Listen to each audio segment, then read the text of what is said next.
Hello, hello, testing, 1, 2.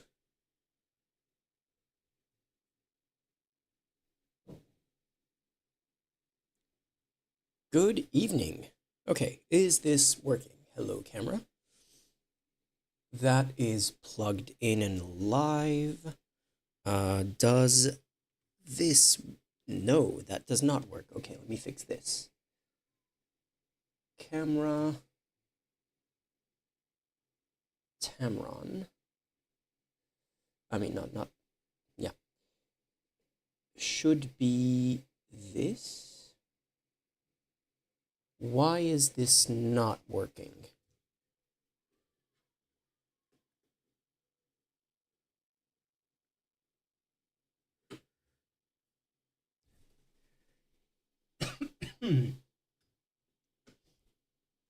What if I put it here?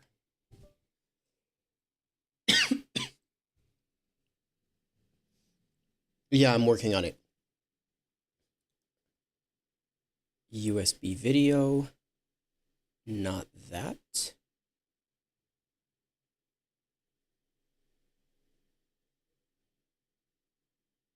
Okay, that's not good. Let me see.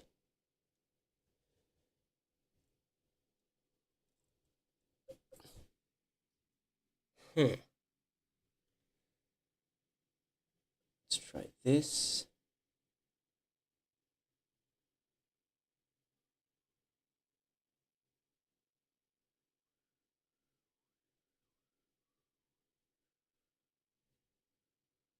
Okay. Now it's working. If I... Okay, I know I already tried this, but I'm just going to try it again to make sure that the thing that wasn't working was what I thought wasn't working. I unplug the camera again and plug it here. Does it for sure definitely not work? Because it would be more convenient if it worked here.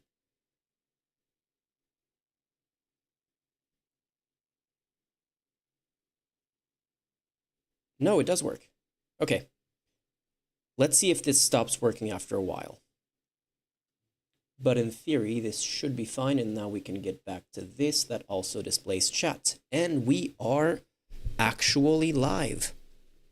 Not only are we actually live, we're actually live with... This should switch cameras. That is not switching cameras. Camera. Beep. Oh, wait. This should go here. Now we're live. Okay, cool. And we're live with a bit of company. Boop. Boop. Beep.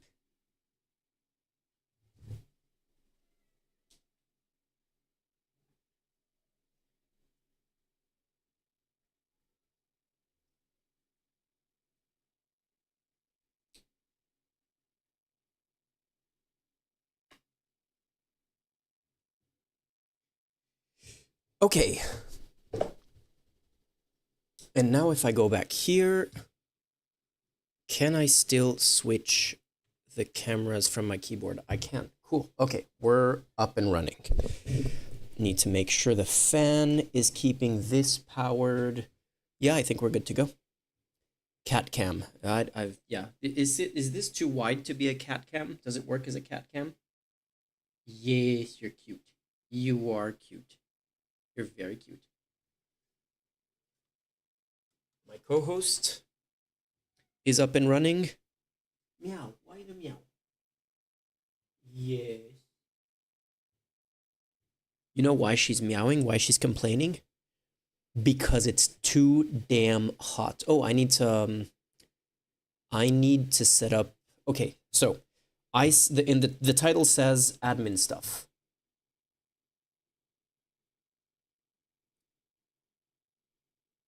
Part 1 of the admin stuff is going to be checking how the vertical live stream is working. View channel.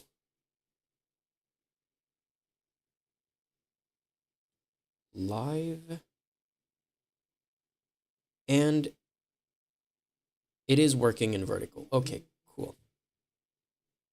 And now I have an echo. So yeah. Close this now that that's working.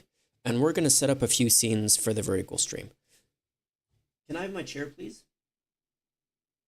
Can I have the chair? Meow. Yes, you're cute.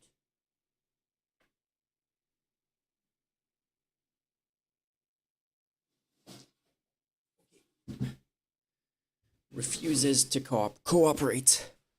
So we're gonna set up a couple of scenes in the same way that I have these scenes for the horizontal stream. I need to set up a few of them for the vertical thing. But first I needed to check that the vertical thing was working during streams, which is why we are here now.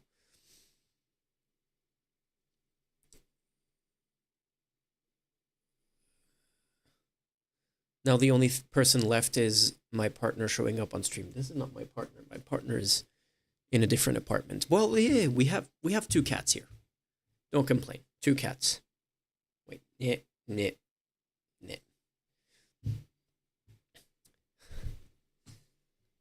So,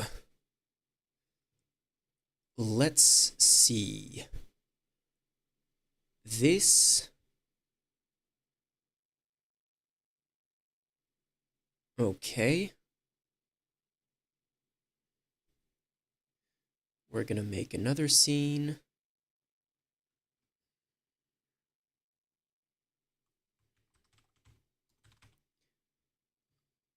Boom.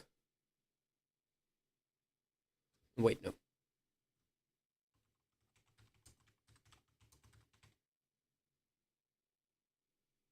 Okay, that is normal. That it's black.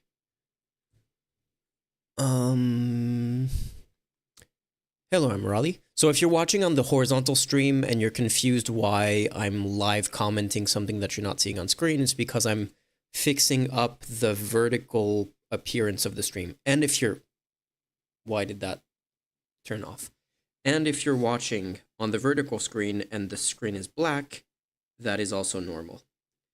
What we're gonna do is first, let me fix the lights. So I'm just gonna take a couple of minutes to fix this up, but I only have one scene to, one setup to fix, and then we'll move on to a different thing. Media, no. Image. Image, stream title, yes, exactly. Now, scene. Camera.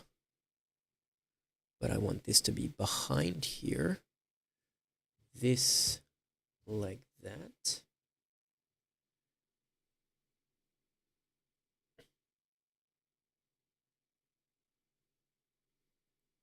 Boom. That works. Centered more or less. Yeah, that's good.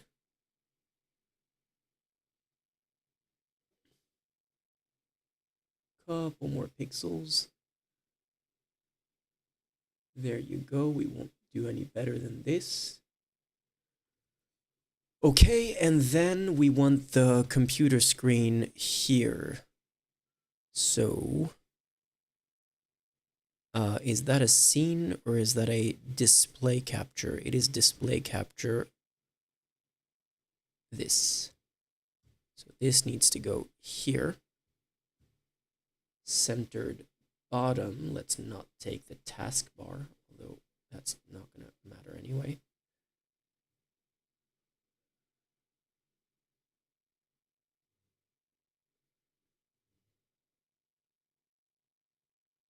And I think we're good. Okay, so now we have a fully set up vertical screen. The annoying thing is that I had already done all this work before, weeks ago. I had it all set up, it was working, and then something changed in OBS and it stopped working, so I had to uninstall, reinstall the plugin that does this. And then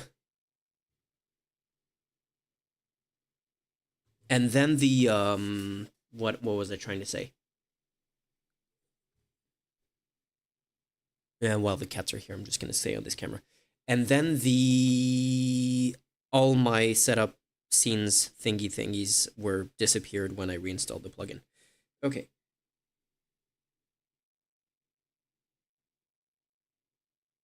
I'm gonna do something else now, which is we can start watching a video. I was making food at the moment, like just a few minutes ago. And I was listening to a video and I was like, oh, this could actually be an interesting video to watch on stream. So I stopped and now I need to start over.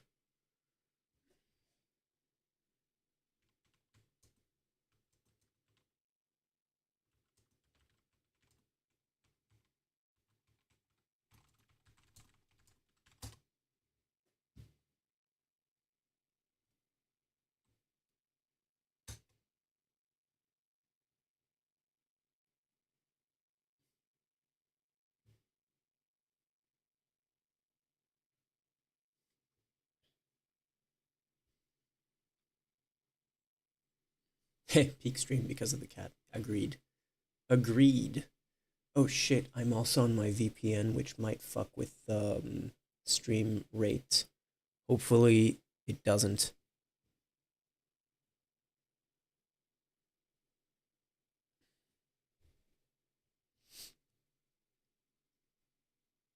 You're all alone on my main screen island. Yeah, it's all good.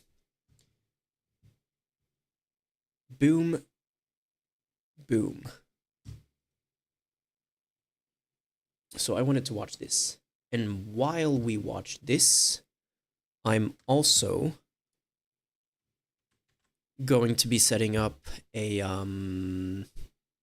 better setup for the Discord stuff when we have someone joining through Discord.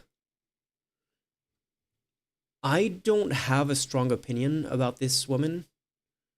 I've seen some of her stuff. I didn't have too much of a problem with it. Yeah, I'm like, she clearly knows what she's talking about. I'm not entirely sure if I agree with her perspective, but I've never seen anything that I thought was particularly bad either. Like, usually what I see is good. It's just like a kind of yeah. I don't really have an opinion is the main thing that I'm trying to say. So I do slightly reserve judgment, but also this video sounded interesting. Wait, let me get back to this while I connect my earphones. So yeah, we'll watch the video and we'll see.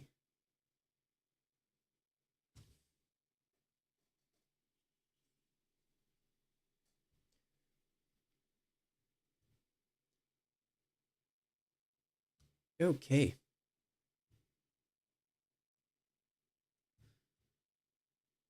Last thing, properties. And we're on the right earphones. Cool. Thank you for the honor of being here with you, and I'm going to get going rapidly.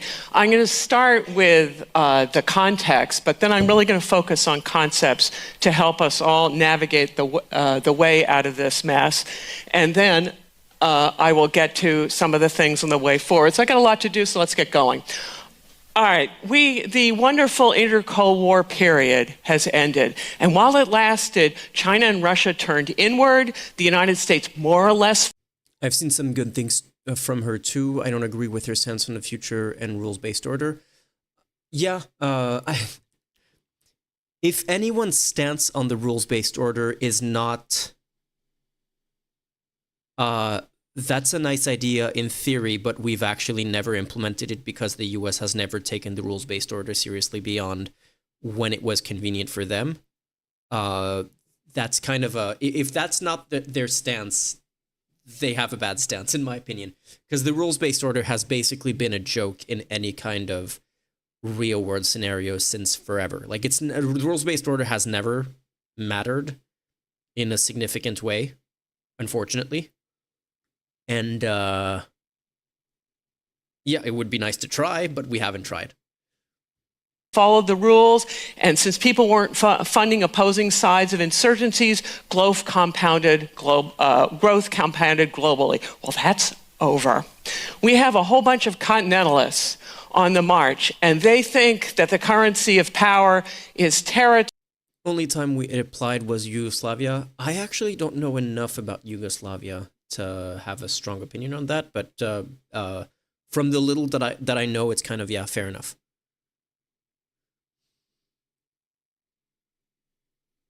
She uses it to talk about Russia, but the way she says it kind of justifies Israel, which, as you know, I don't like. As I mean, to use the rules-based order to justify the actions of Israel, like the thing is, like, I know I don't actually have I'm not able to judge what the majority opinion is on in terms of, you know, the number of people who support Ukraine versus who support Russia, and the number of people who support Israel versus Palestine. What is the to me, the obvious position is Ukraine and Palestine, and I feel like the kind of moderate liberals to neocons will be Ukraine, Israel. The super leftists will be Palestine, and for anti-American reasons, Russia. But like, Russia is worse than the US in virtually every way, and they're like objectively in the wrong in terms of the Ukraine-Russia dynamic. In every, like, that's not even really up for debate. So it's kind of I'm never sure. To me, the obvious positions should be Ukraine, Palestine, but I'm not sure how big of a chunk of, like, what the percentages of people who land there. So to have a position that is based on the international rules-based order, we can criticize Russia, but also, hey, Israel, we're gonna like contort ourselves into a pretzel to say that they're not committing genocide, that no one denies that they commit war crimes, but it's okay for them to commit war crimes because XYZ is, I'm not saying this is her position. I don't know her position, but anyway. The worst leftists, you know, will support anything that's bad for America, and they always look bad for. Yeah, it's the dumbest shit. Like, I'm the first to criticize the U.S. There's a lot to criticize the U.S. for, but if you're like, hey, I don't like the U.S., so I'm gonna like North Korea, Russia, fucking Bin Laden, I'm sorry, like, you've lost the argument. That is like, you can criticize the U.S. without siding with worse people than the U.S. You can do that. It's not that hard. It is a negative sum world order. To me, the Ukraine was a failure of compromise. The Russians of East should have gotten autonomy. The Russians of East? Oh, the eastern part of Ukraine. And Russia should have stayed hands off. I mean, every country is very, very squeamish about giving up territory, especially giving up territory to... Because, like, they weren't going to get autonomy. They were always going to be annexed by Russia. And when it's like, Russia already fucked with your country, annexed Crimea by sending the Russian military into Crimea, denying it while they were doing it, but afterwards they admitted it, did, like, this bogus annexation vote in Crimea that, you know, where there was no option to stay in Ukraine. Like, the annexation vote in Crimea was option 1, join Russia. Option 2, have autonomy and probably join Russia later. And that was it. There was no stay in Ukraine option. And also, the Russian military was all over the place to make sure that you voted the right way.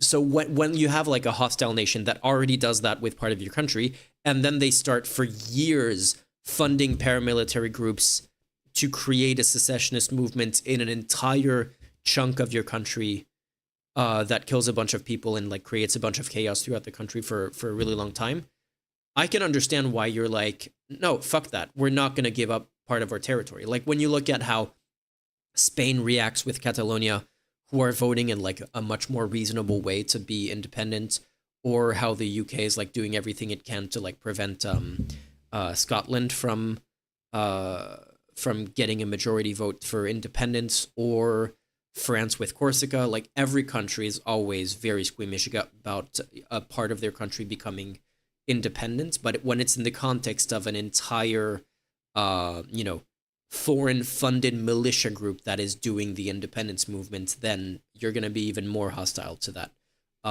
Could it have been handled better? I don't know, because it was from the beginning a Russian-funded, if not Russian-ran takeover that also involved like shooting down airliners and stuff like that. No, like it's fucked. So yeah.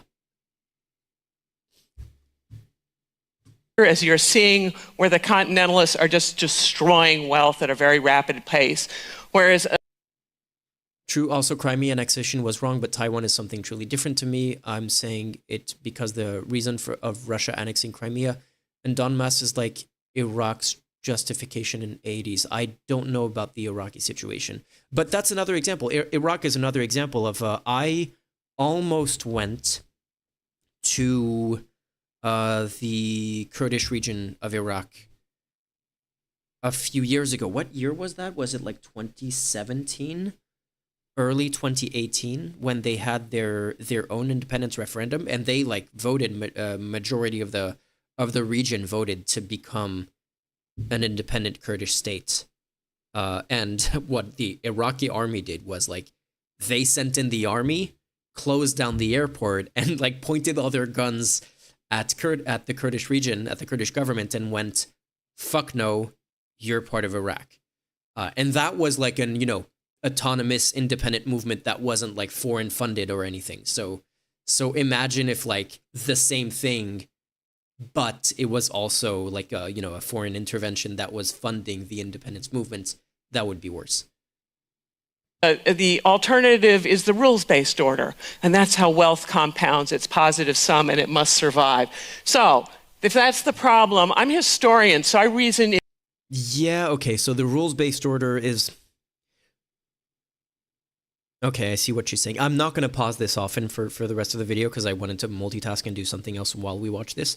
But like, if the argument for the rules-based order is like basically what's called the peace dividend, the Supreme Court of Iraq nullified it too. Yeah, which is fucked. Like I have I think that the idea of like the self-determination of regions to want to become independent is complicated because on one hand, I am pretty much like pro self-determination as much as possible. On the other hand, it should be hard to become independent because there's an argument to make that if like in the case of like, for example, Spain, or like this applies to both Iraqi Kurdistan and Catalonia in Spain, is like both of those regions are in the case of Iraq, the most economically prosperous region of Iraq. In the case of Catalonia, the most, if not one, like one of the most, if not the most economically prosperous region of Spain. And if like every prosperous region that is doing well economically is like, we are being dragged down by the poor regions of the country, so we want to sever ourselves from that dead weight so we can be even more prosperous on our own.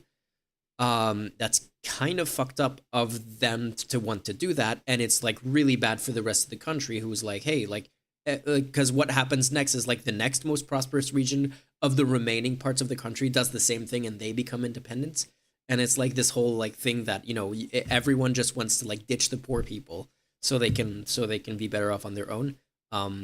That's fucked. So it's kind of a matter of like finding a way that allows for a certain amount of self-determination, but also, try to have it work out for the right reasons, I guess. POV, average Kurdistan opinion every half hour. Is that what I was saying, basically? Inductively, so I'm going to give you some fun facts that you already know about. Donald Trump, before he even got into office, said he was going to impose these punishing tariffs on the immediate neighbors. He did, and then he went to everybody else as well. And people thought, oh, how could it get worse? Okay, year two, month one, and then we kidnap this charmer. And if everyone starts kidnapping each other's leaders, it's going to be chaos. And then the next month, it was Operation Epic Blunder, destroying wealth globally, which has transformed the United States into just about... Operation Epic Blunder is a good name. Oh, by the way, I found out that I tried to play Operation Epic Furious on stream the other day, and it wasn't working. I thought it was on the game side that it wasn't working. Operation Epic Furious is the arcade retro style video game that is a parody of the Iran war. I found out yesterday that actually it was working. It was my browser that wasn't able to run it, so now I can actually run it. I'll do that when I can. Yeah, we'll talk about that later. Right now, while I'm watching this, I'm trying to set up. So I have...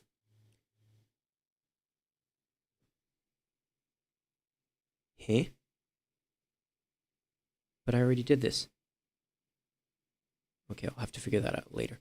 I want a Discord chat that when I'm not doing an interview, I can just like be alone in the Discord chat and someone can join and I can handle like the perms for various people to join. But wait, let me get to full screen so I can not have, yeah. So yeah, I want to have a Discord chat that is public where I give the like certain people that I want to have like free access to the Discord chat, like the people who come, like Tryon, people who come regularly, like they don't have to ask. They can just pop in whenever they want. And for everyone who doesn't have the perm, I want them to just have a waiting room where they can say, hey, I want to talk about this, and I can see that message and allow them into the chat. How do I do that? Is my question. Because I had that kind of set up as a special stream chat, but I didn't like how that was set up, and I want to delete that. I'm going to delete that now. Delete category. Boom. So I'm going to set that up in the voice channels on Discord. Let me just have this open here. I want to set that up in the voice channels. Here, voice 1, voice 2. These are just like open for anyone to have conversations from the Discord thing. But what if... Wait, I'm also going to move this to the... Ah, fuck. What did I do? Sorry. Multiple windows. Fixing. No.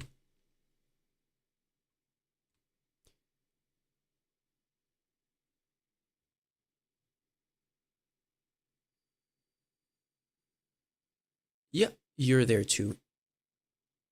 I need to I don't check my Discord messages. Do not take this personally, Ricardo. It's like I open Discord every once a week and I barely use it as a messenger thing. So I'll get to your messages when I have a moment. The barely chilling channel in your Discord is that. Well, I mean, so yeah. This is a voice channel? Why is there music? What the hell? Huh. Okay, maybe this is what I need to do. But why the hell does it have music? Okay, no music.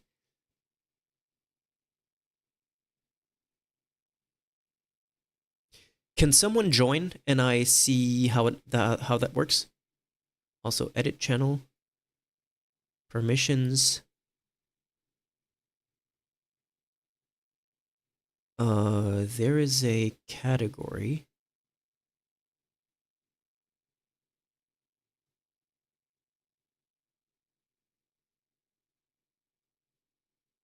That I want to give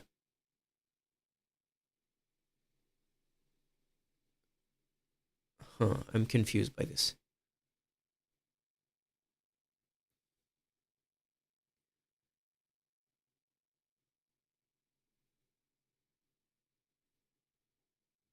Oh wait, but there's also a problem with this, which is it's fine.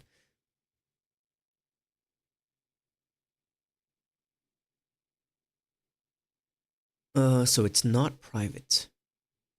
I already have a category. Eh.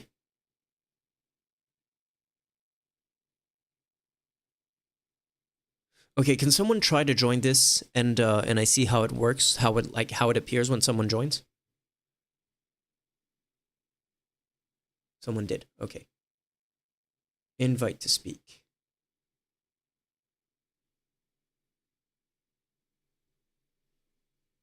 Hello, hello.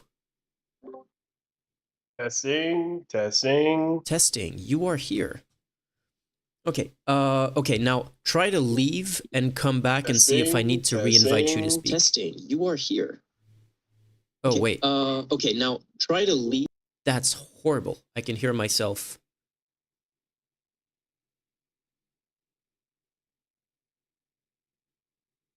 Okay, there's probably something about my microphone. This is why.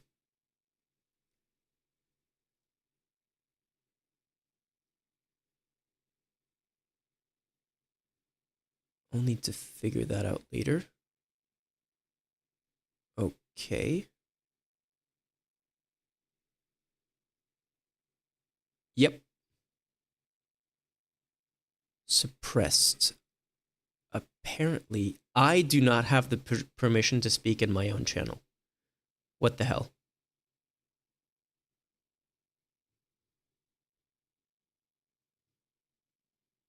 Okay, this is annoying.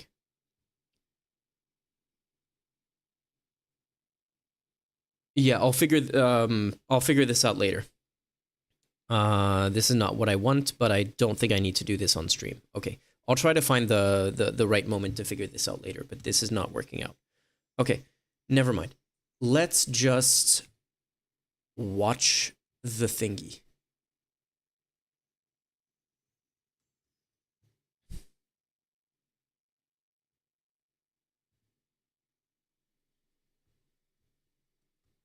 Everyone's primary enemy by ruining their economies. It's called, this is a blunder. It's one for the history books. It is a pivotal error. Once you make a pivotal error, your choices afterwards are not nearly as good as the ones that you had before you made the blunder. For instance, the EU Obama administration deal that they worked with Iran that the first Trump administration got rid of, that is a far better deal than whatever's going to happen out of the current mess. Okay, this mess offers both a challenge, all of these problems, but it's an opportunity. And if we don't leverage the opportunity of these existential threats to start solving some of these things, the existential threats may be the end of us. Because when some nuclear power is about, dictator with nuclear weapons is about to lose, you can make a guess that maybe he's going to decide his last day is everyone's last day. And look at the nuclear nine. Most of them are facing really difficult challenges. And some of them are just plain bonkers. Okay, so that's the problem. Now are some concepts that I'm going to share with you that I think are helpful. I've already done pivotal error. Now for limited and unlimited objectives. An unlimited objective in wartime is you're going to overthrow the other side. And if the most unlimited variant of that, it's a big spectrum. Oh yeah, what was I saying? I was talking about the what she was saying earlier about the rules-based international order, basically her argument for it, which she made very succinctly, so I'm gonna assume a lot of things here, but it's essentially what's called the peace dividend, which is, okay, she wants to leave. She was asking for attention, but she wants to leave. It's too hot. It's essentially the peace dividend, which is, oh, we have this international framework that keeps everything, peaceful. There's no big world war either happening at the moment or about to happen. People don't need to massively invest in their military all the time, so they can invest in better things like social security, like better infrastructure, like civilian infrastructure, quality of life, upgrades to the entire world's thing. And that sounds great, but the reality is part of the peace dividend did come from the rules-based international order, but it was like it came from the rules-based international order, but the rules-based international order was the US kind of looming over the rest of the world with a really, really big stick saying, we decide what the order is in rules-based international order, and you follow that or else, which is not really rules-based international order. It's a America decides international order. The other thing is like the America decides international order.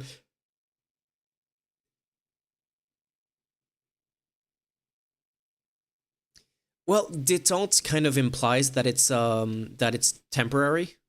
So that's a problem. When you have something that, like, you have a peace situation, but you know that it's a temporary peace, then you're going to be investing in your military. It's kind of like, the ceasefire in Iran. Like, most of Iran's military installations were destroyed in a few weeks by the US.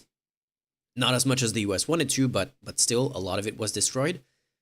During the ceasefire, Iran was scrambling to rebuild as much as they could because they knew that hostilities might kick up again, and they wanted to have as much of their firepower restored as they could, because they knew this was a temporary peace. And like a détente would be longer term than just a weeks long ceasefire, but it would still be something that eventually you want to be prepared military to have the upper hand.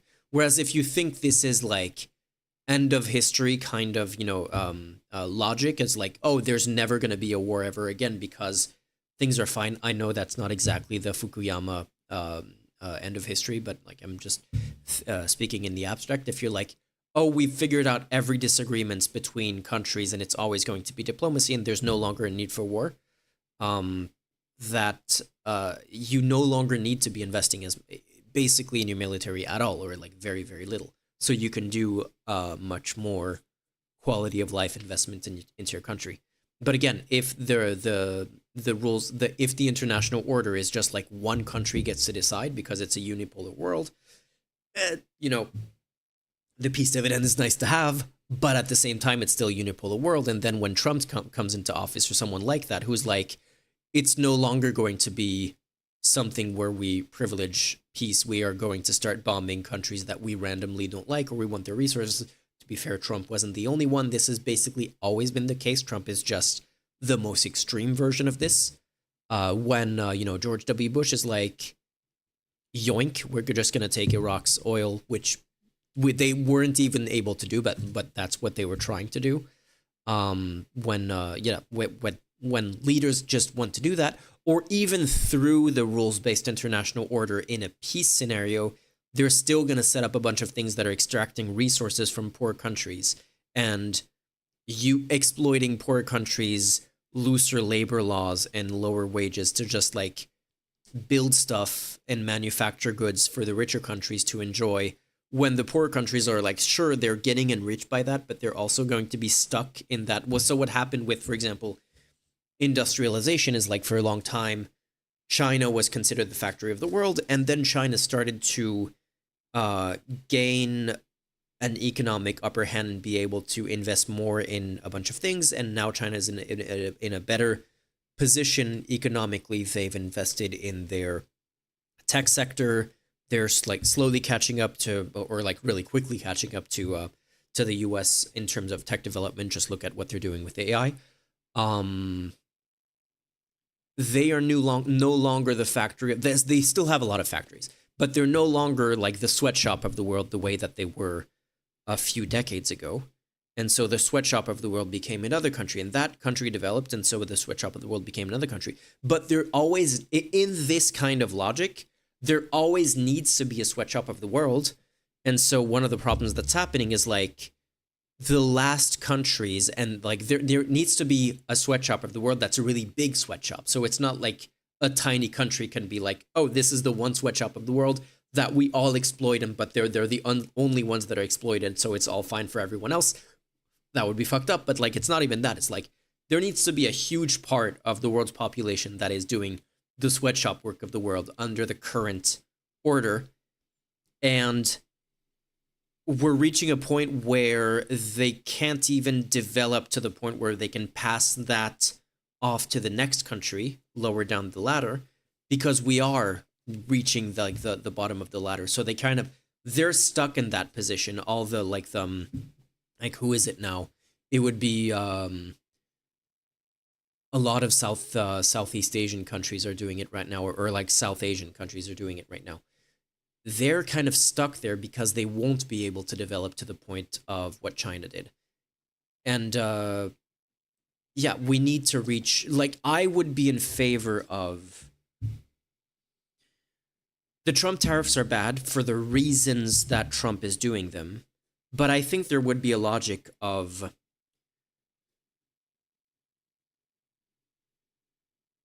products that are super cheap when we buy them in, say, the EU. They're cheap because of the labor laws of the countries that they're made in. Like, the people there are being exploited. They work in horrible factories. They're paid next to nothing. They barely have enough to live off of. And when I say live off of, it's like a living conditions that are not even comparable to what lower income people are able to afford in Europe. And we just accept that, especially in Europe, we accept that state of affairs because these are people who are far away, who are like out of mind. We don't see them. We don't really imagine that they exist. So we can just ignore their working conditions. I would see a logic that's like, hey, we are going to tariff products coming from countries that have working conditions that we consider below the minimum standard for like basic human rights. And that means in the short term, well, those countries are going to suffer because they won't be able to sell to the EU. But and we lose access to super cheap goods that come from exploitation.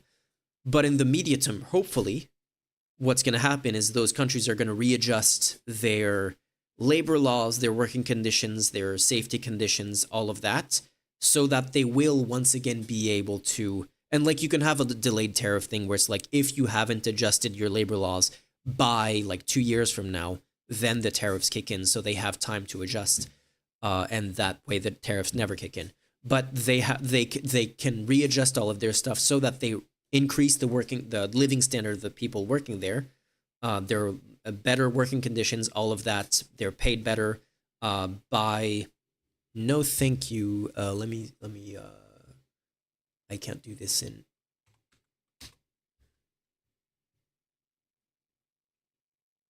I can't do this directly in OBS, unfortunately. Boom. Hey. Ban. There we go. Okay, where was I?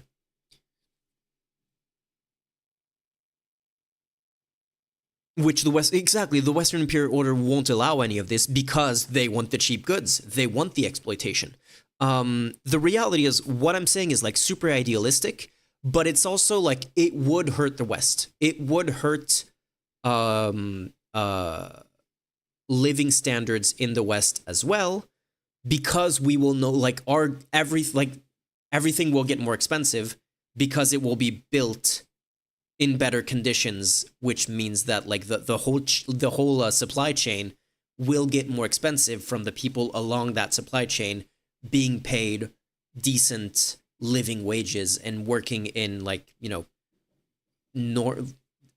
good conditions. And so the problem with that is like things will get a little bit more expensive for Western countries who benefit from how cheap the products were, but the living conditions would be good there. And any politician who's like running on that idea, like, hey, vote for me because I'm going to prioritize the living conditions of people on the other side of the planet, never going to win an election. So we're kind of stuck in the situation that we're in now, where the countries that are in power, the countries that decide how things are done, are the countries where the politicians are elected to prioritize the people of their countries. Like in any country, the politicians, when they get elected, are elected to prioritize their own populations. And so this idealized, like globalist, I guess you could call it, view of the world, where a politician in a rich country is going to take decisions that prioritize the living conditions of people far away in a completely different country, is like that's not going to happen. It would be nice, but it's not going to happen. Anyway, so that's my problem with the rules-based international order, is that it kind of favors a position, especially in a unipolar world, it favors a position where the US gets to decide everything.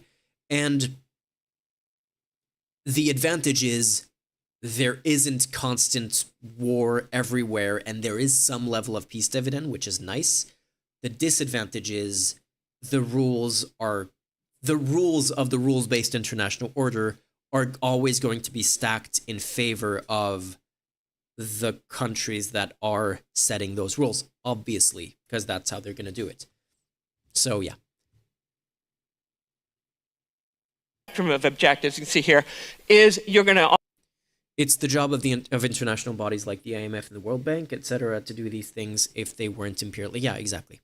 Also kill the defeated population. It's genocide plus regime change, most unlimited variant. But limited war is the defeated is still going to be in power. That means you're going to be negotiating the peace with the other party that may live, well, it's going to live, and it may cause problems another day.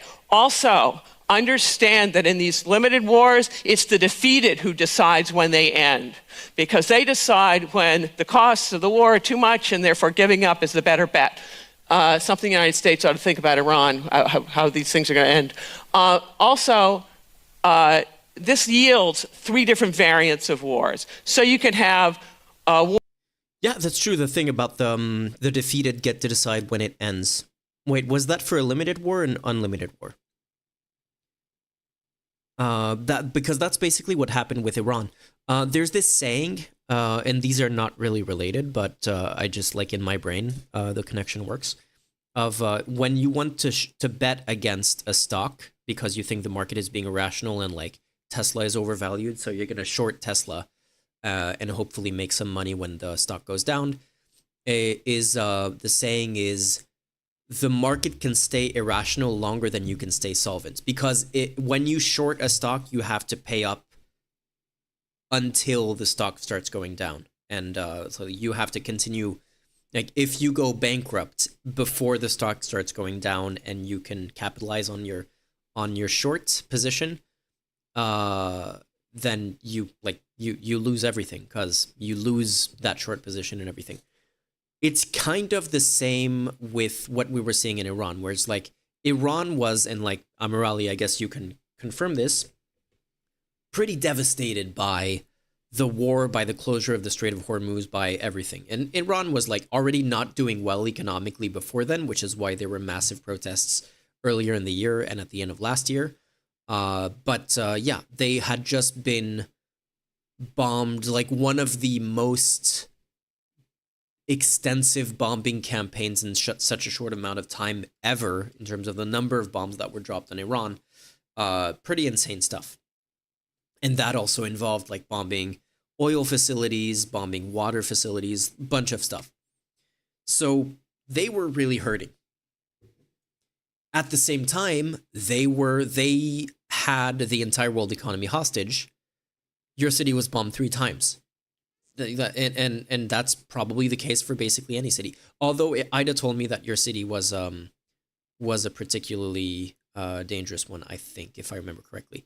Anyway, I don't even remember what your city was. Where was I? At the same time, Iran held the entire world economy hostage through the closure of the Strait of Hormuz, and the reason why there was a deal that favored Iran so extensively is, honestly, if I were in Iran's position, like, they did everything. Like, anyone would have done the same thing in terms of holding the Hormuz. Like if you're under attack, you just do that.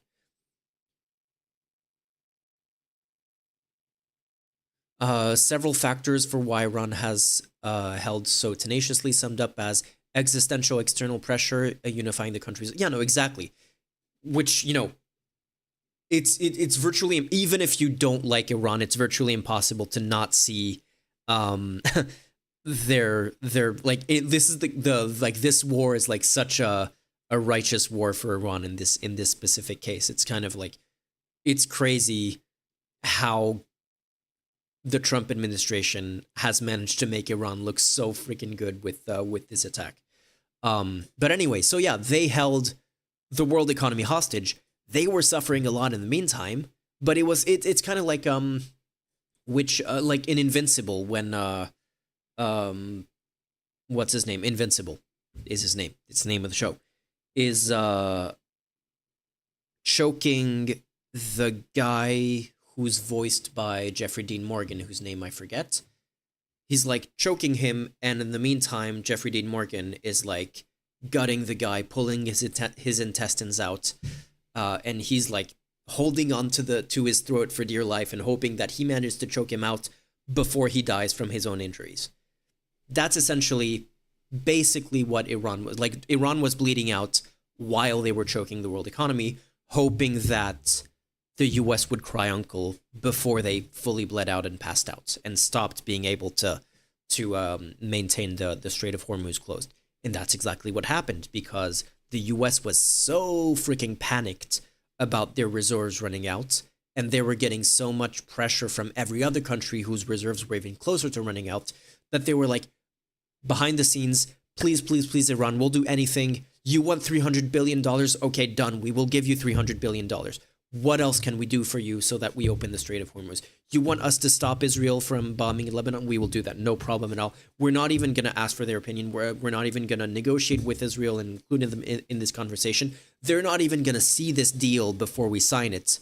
We will tell them to stop bombing Lebanon, which Israel wasn't really not happy about, but the US just had to cave in because Iran was able to hold off long enough to get the conditions. And the conditions were so insanely good for Iran that even though in the abstract, they probably would have preferred to just keep the pressure on and do more damage to the West and to the US in particular, and to like the US-Israeli relationship, they were like, $300 billion, like we can't say no. There's no way we can say no to that. That is just too good.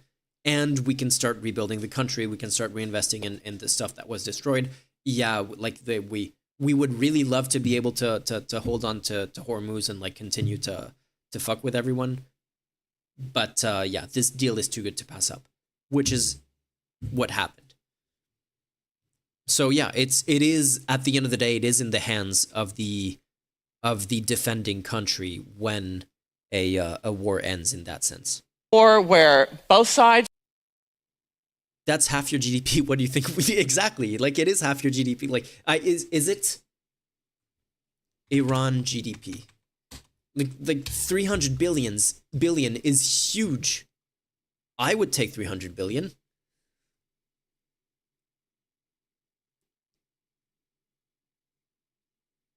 It's a core. Okay, let me get an actual decent source.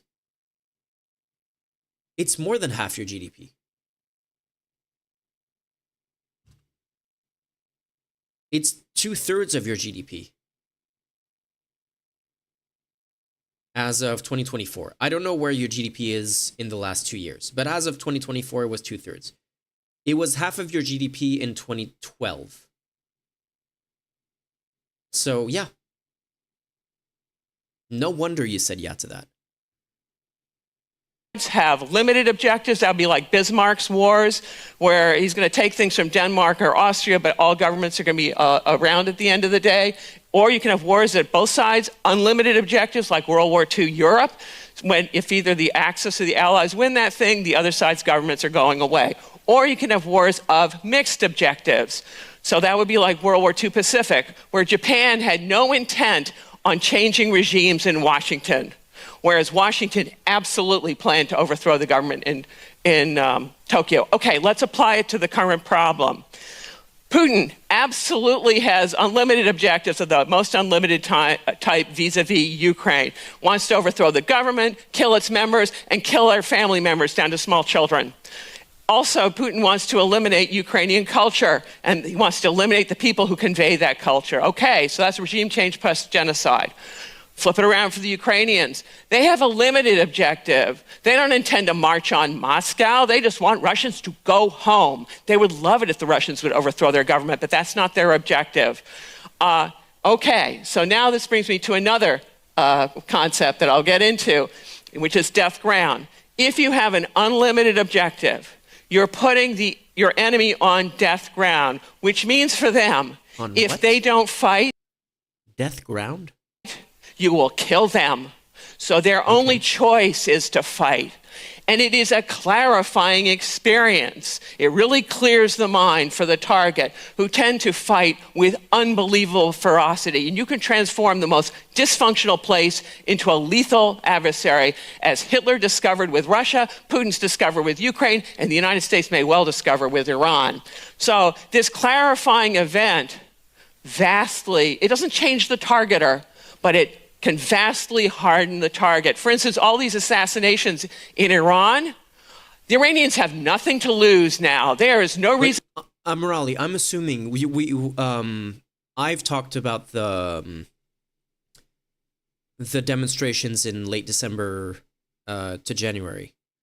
That were the largest demonstrations against the Iranian government in basically since 1979, I think. I could be mistaken there. That anti-government sentiment,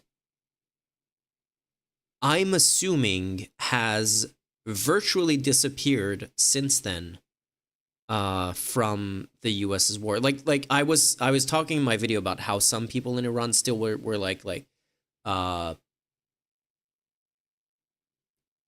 necessarily pro-US, but thinking, if this is going to get the government out and allow us to figure out a new government, then why not? I'm assuming the number of people who feel that and who were against the government has virtually disappeared. And part of that, I guess, would be because the government basically announced that it would be a death sentence for anyone to protest against the government during the war. But also, like, it has to be a super unifying thing to be under that level of assault. Nothing compares to 2010.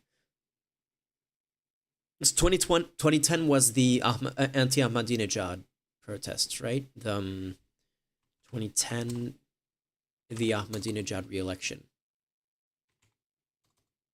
Iran election.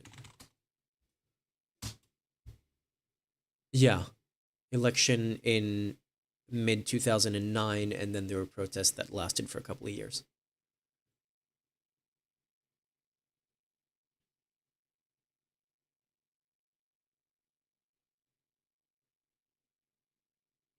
I would say put on hold until there's a sense the threat is past. Probably that too. But at the very least, like, there's, I'm sure, like, you know, if I lived in the US right now, which I don't, but I am an American citizen. I fucking hate Trump. I would be demonstrating against him and, you know, doing all the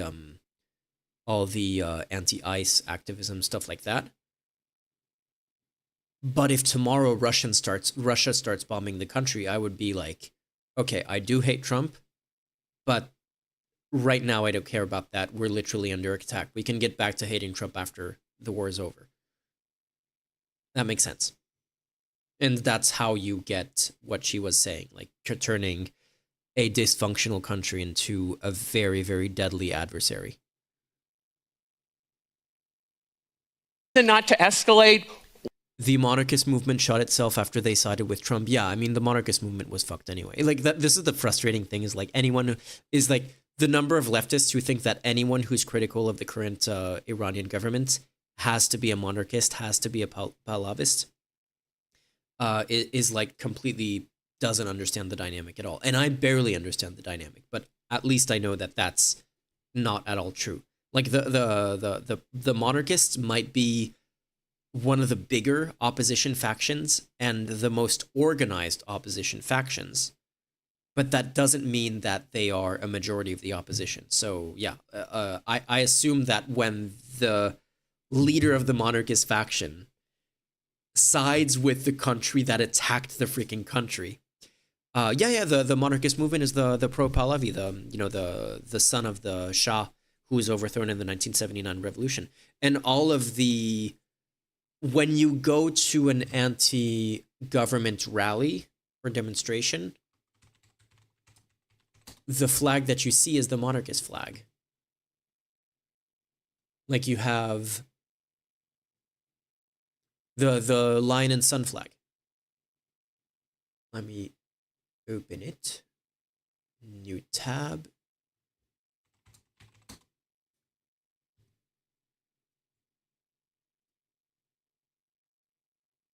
So this is the current flag. Bad resolution, but it doesn't matter. Which so this is the I'm not actually sure. This is Farsi writing that's kind of stylized, if I'm not mistaken, right? And I don't know what it says, but it honestly kind of looks really cool. Meanwhile, monarchist flag, lion and sun flag, is this one. This is the one that you'll see at all the anti Iranian government demonstrations. Well, actually, no, not that's Arabic. Well, they have the same alphabet, but I would have assumed that it was, yeah, okay, it's Arabic. The middle one says Allah. Okay. Anyway, so I say you see this one at all the anti-government demonstrations, but that's not actually true. So when Ida and I were making our documentary on Iranian dissidents, we went to multiple demonstrations. And this is the thing about there being the monarchists and a bunch of other smaller factions, is that we first went to a monarchist demonstration and we saw this flag everywhere. And it was actually funny because the monarchists were like very, very paranoid. And multiple people came up to me asking who I worked for, why I was filming, who I like. They thought that I was potentially paid by the IRGC to get intel on the demonstration, because that does happen. So we had to explain what we were doing. But then we went to a women life freedom pro, like human rights, pro women's rights demonstration, and we didn't see this flag at all, because like the women life freedom and the monarchist factions have very little overlap, and when they do overlap, it is just an alliance of convenience because they're both against the current regime. Like being against the current government does not mean that you're a monarchist, which is something that a lot of people don't understand. They want to oversimplify it and they just want it to be like two simple factions, which is not the case.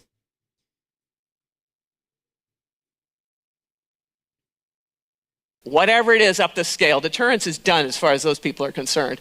Okay, this brings me to another concept, which is value of the object. The valuation that each side puts to, if in wars, it would be war objectives, but in politics and whatever interest things they care about, this value of the object. But in wars, in general, those people who live in theater, they have the highest value of the object. The bombs are falling on them. And then those who live the non-monarchists, they have the interesting flags. Many they have the tricolor. Many have the written women life freedom, etc. Let me see if there's a women life freedom flag. I might have to. Ooh, is this the woman life? Oh, this looks sick.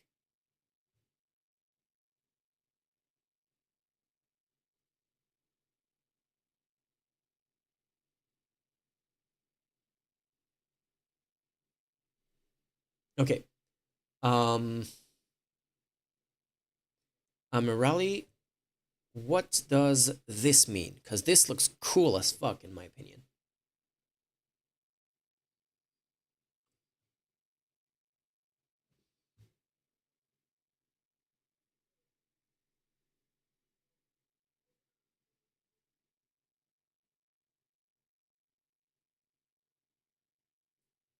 And there's also another variant, which is this one, where it's just the same thing, which kind of looks like a QR code, but it's not. This might be Kurdish. Nastalig. I don't know what that language is. Means woman, life, freedom. Is Nastalig just Kurdish or Nastalig?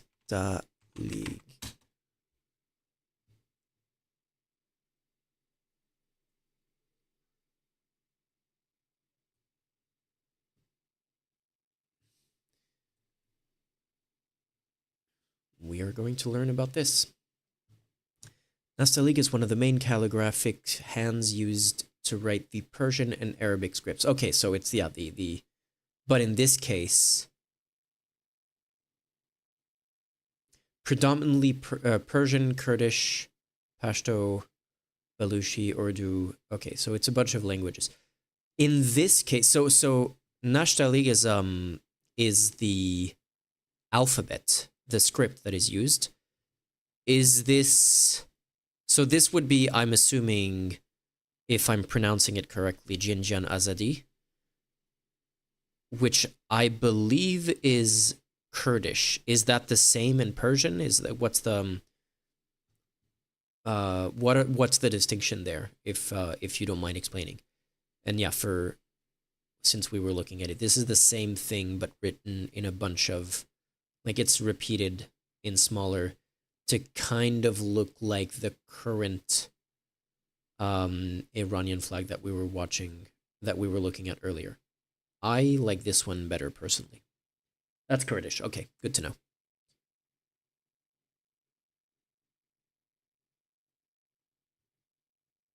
Yes, but it's Z. I'm not sure. Okay.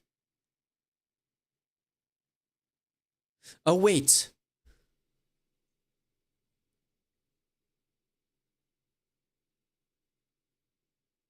I'm not sure how to pronounce the GH, but Zanzandeji, is it G? Zanzandeji Azadi. I remember Ida pronouncing it both ways. There's Jinjan Azadi and there's Zanzandeji Azadi. Not sure which is which. I pronounced it in the Kurdish way. Gotcha. Okay. Okay, cool. Good to know.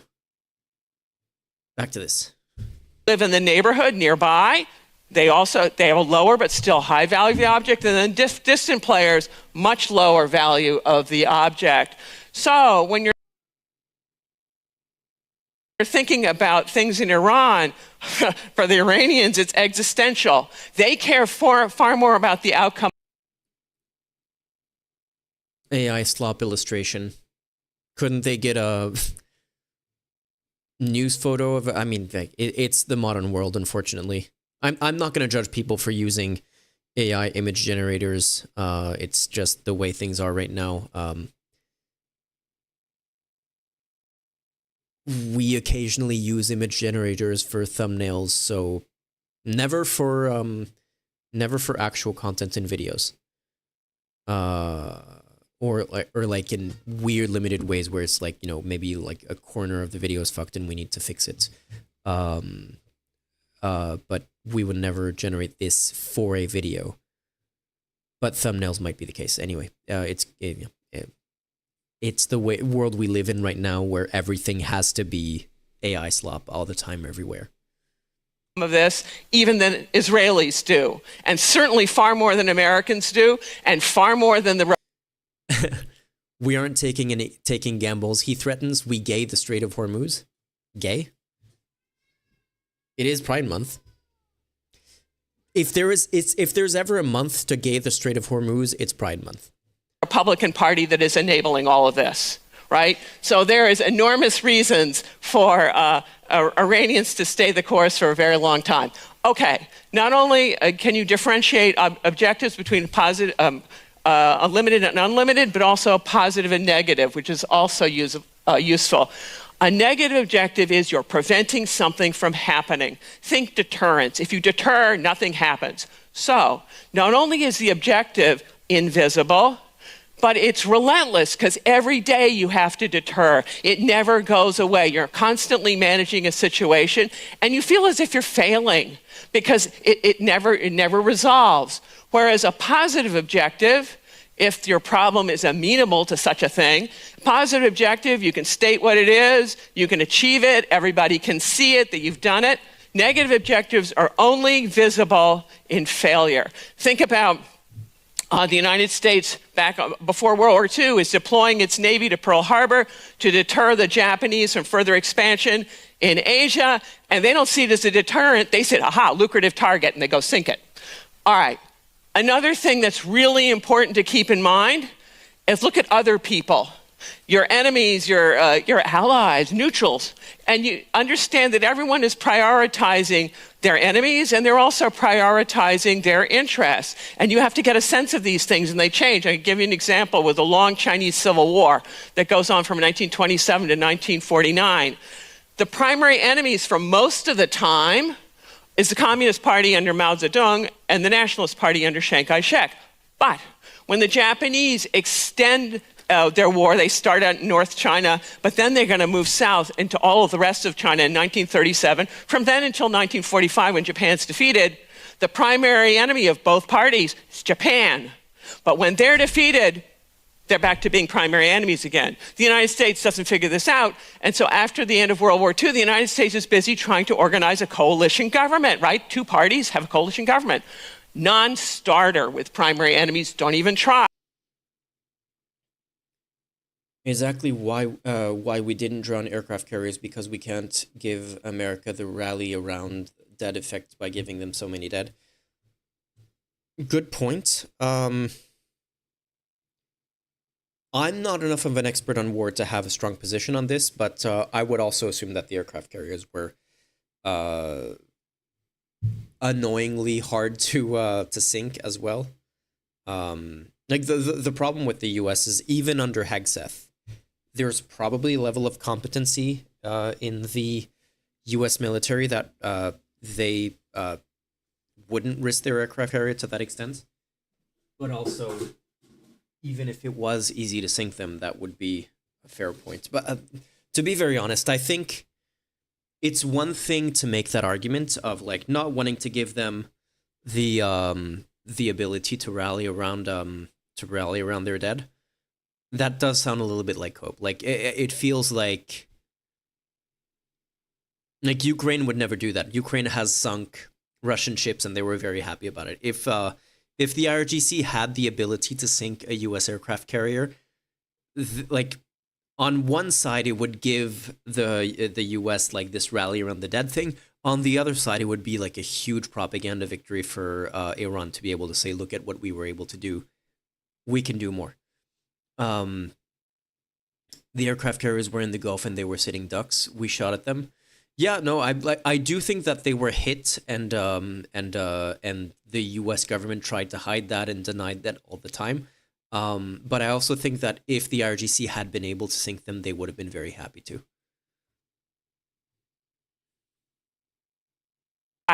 So you've got to keep track of how these interests of other people stack up and also how it changes. Another example. So prior to World War II, you have Britain and Russia, their primary enemies. But enter Hitler and he works his magic. And not only does that transform Germany into the primary enemy of Britain and Russia, but also the United States. Whereas the Axis powers don't share primary. Wait, is she not going to mention the fact that Russia was an ally of Hitler at the start of World War II? Primary enemies, and they're dispersing themselves in different theaters. So you've got to keep track of these changing situations. Okay, another set of concepts is certain conflicts in the world just go on forever and ever. They just seem never to change. Different instruments of national power being used, these frozen conflicts. It's because there are veto players who are preventing their resolution. I'll give you an example, the Korean War. 3 years, goes on forever and ever. The West wanted it to end as soon as possible. By year 2 out of 3, the Chinese and the North Koreans agreed time to end. The South Koreans didn't, but the United States had leverage over them. And Russia also didn't agree and had no leverage over Stalin. That war only ends because within 2 weeks of this guy's death, the dictator, all of a sudden, the new Russian leadership, no one knows who it's going to be. They're in an existential power fight with each other that's not going to settle down for about a decade, and they get out of the Korean War immediately. So you should be aware when dealing with dictatorships, you should have a plan for what you're going to do with the magic decade when they're trying to sort out who the next dictator is going to be. All right, so let's apply all of this to the current Iran war. Israel and the United States have unlimited objectives vis-a-vis Iran. The value of the object for Israel's far greater than for the United States. But Sarah Payne is kind of rushing things at this presentation. Others, she has gone in greater detail in World War II and other. Yeah, I'm sure. Like this is not her normal format as far as I can tell. This is like I have to, present things in a set amount of time, and it's 25 minutes, so she can't go into that much detail. It's just that the way that she talked about, like, enter Hitler, and all of a sudden they're enemies of everyone, including Russia, which is like an oversimplification. But I'm sure that she I'm sure is a very competent historian who is aware of the Molotov-Ribbentrop Pact, or whatever it's called. But for Iran, they're on death ground. Their value of the object is existential. And the Iranians have discovered there's a real asymmetry between destruction and construction. Easy to destroy things, hard to replace them. So they're leveling oil infrastructure all over the Middle East. If they start targeting the desalination plants, they're going to cause instant catastrophe to their industrialized neighbors. And what's more, this war has opened a Pandora's box, because the Iranians have discovered their superpower, which is closing down the Strait of Hormuz, which means that they can hostage the entire global economy. Woo. And now that they've discovered it, don't expect them ever to forget that they have. Okay, good to know, the Funky General. Like I was saying earlier in the stream, I haven't seen enough of her to have a strong opinion, but I haven't seen anything bad that makes me dislike her. So yeah, I'm very open-minded to her being great. Have it. Massive collateral damage. The United States has done such collateral damage. It's got enemies all over the place who've now decided that our former allies. 92% of Israel's water comes from distillation plants. Isn't that the case for most countries in the region? I mean, unless you're literally sitting on a river like Iraq, and even there, I think there's probably disputes with whoever is upstream of that river. But the UAE is basically all of their water comes from desalination plants as well. I would suspect you included are thinking, okay, we got to use China as the counterbalance to U.S. lunacy. That's like one for the history books to make these kind of errors. Okay, it is undistinguishable. It puts you cannot hide this error. It puts the Republican Party on death ground, because this is their responsibility. How did you do it? All right. So now here's some other. Jordan have no water issues. Yeah, fair. I would assume that. Wait, let me have a look at the map of Iran, because Iran has a bunch of mountains and a bunch of snow in their mountains, especially like that. That's like one of the well-known landscapes of Tehran. You look at the skyline, there's always the snowy mountains in the background. Iran map. How many rivers do they have? Rivers. No, not places, images. Oh yeah, and you have a bunch of lakes as well. So I know that there are parts of Iran that are a desert and that don't have good access to water. Still looking for, is this the best that we're gonna get? Open a new tab. This is horrible quality. Okay, let me click on it and see if I can add security check required. Verify you're a human. Okay. Yeesh, this is not great. Resolution.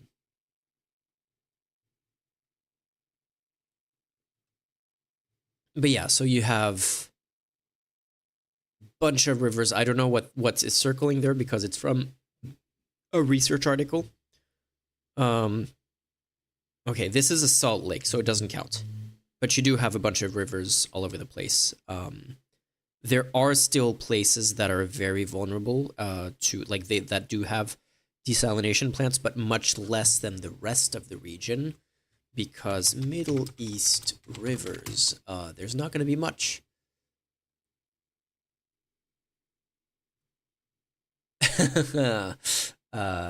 Wait a second. Yeah, I'm not going to find a great map, but okay, this one doesn't even show the ones in Iran, so clearly there's a problem here. But I don't think there's a single river in all of Saudi Arabia. We can't tell from this map because this map doesn't show the ones in Iran either, which, despite them being there, okay, this is better.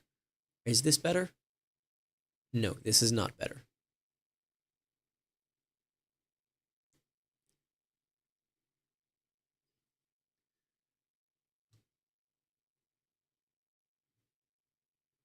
I don't like that I'm not finding one that shows, like a wider map that shows the rivers in Iran.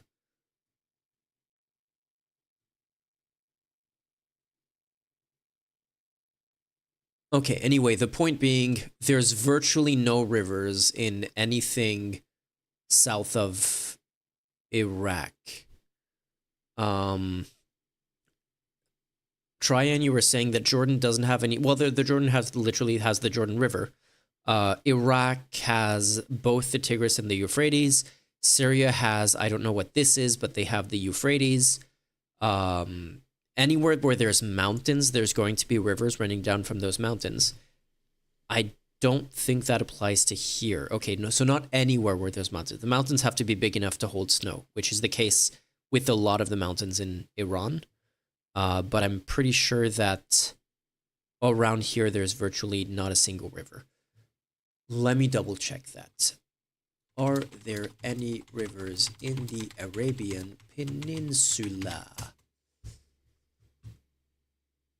The Arabian Peninsula, which is, yeah, this, boom, this entire boot here is the Arabian Peninsula, has no permanent year-round rivers. So they'll have like temporary things. And that's actually, I think it's called a wadi, if I remember correctly, from when I lived in the Middle East.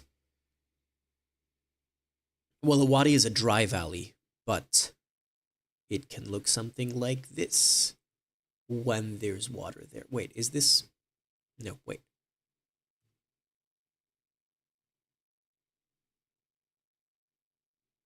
Yeah, so you'll have something like this for part of the year. These are bad photos. Sorry for the photo quality. Something like this for part of the year, and then the other part, like most of the year, this is going to be completely dry, and you can just, like, these are like, these are really nice hiking spots, and in some places you'll find, it can be really, really beautiful. Let me see if I can find the kind of places that I used to hike in.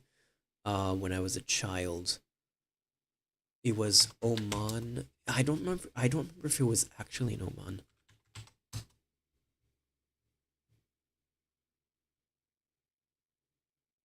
Yeah, it's stuff like this.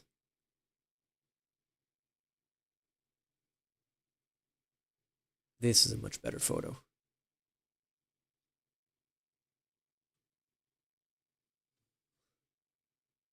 Like, yeah, you can find places like this when you're hiking in Oman.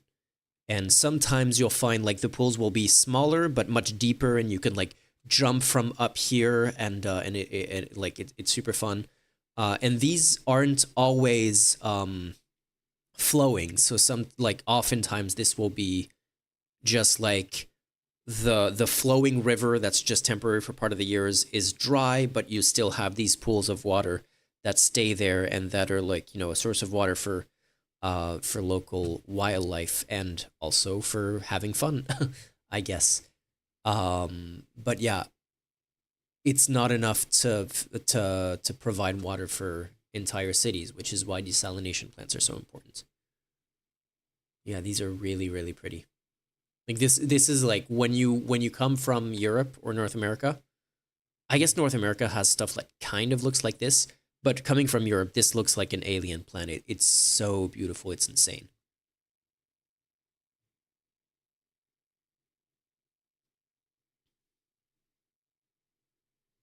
concepts that are useful, I think, to disaggregate the layered effects of political decisions and military ones as well. Strategic, operational, tactical levels of strategy. I'm going to use the Japanese attack on Pearl Harbor to differentiate the first two, strategic and operational levels. If you look at the Pearl Harbor attack, it is one of the most brilliantly executed military naval operations in human history. The Japanese go over massive spaces. No one's detecting them. And then all the U.S. battleships are lined up around Ford Island and Pearl Harbor. They sink all those, plus the planes in neighboring Hickam Field, and they suffer almost no damage of their own. And it looks great on that day, except this is what it yields within the next 4 years. Tokyo destroyed, along with virtually every other Japanese city. If this is supposed brilliance at the operational level of war, if it yields this kind of strategic outcome, it's not brilliant. It's disastrous. Okay, now for the tactical level. So Trump invites Zelensky for what Zelensky probably thought was a routine photo opportunity at the White House, and then Trump and Vance break all rules of protocol and try to humiliate. This thing we've watched this entire thing on stream a few months ago. Like, this was insane. This was just so unbelievably shameful for the U.S. to do, for Trump and Vance. Like, it was the funniest part of this meeting was Marco Rubio sitting here behind my on-screen camera, next to Vance. Was there someone between Vance and Marco Rubio? Like, he was on the other end of the couch, and he was there with his suit fully buttoned up, which you're not supposed to do when you're sitting down. You're always supposed to open your suit when you're sitting down.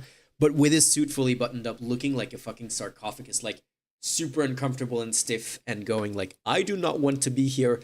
Please forget that I'm here. I would like to disappear into this couch," because he's the only, and this is like charitable to Marco Rubio, and I don't like to be charitable to Marco Rubio, but like, he was the only adult in the room who's like has a little bit of political experience, because Vance is a baby with a brand new beard, and Trump is a baby without an orange baby. Marco Rubio was the only one with a little bit of political experience, of understanding of how unbelievably insane this meeting was, and he really wanted to just disappear into the couch and have no one notice him, which was very visible from his facial expression and his posture, and it was kind of funny.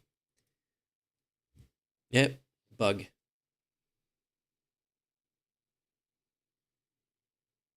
I don't think I can show it on camera.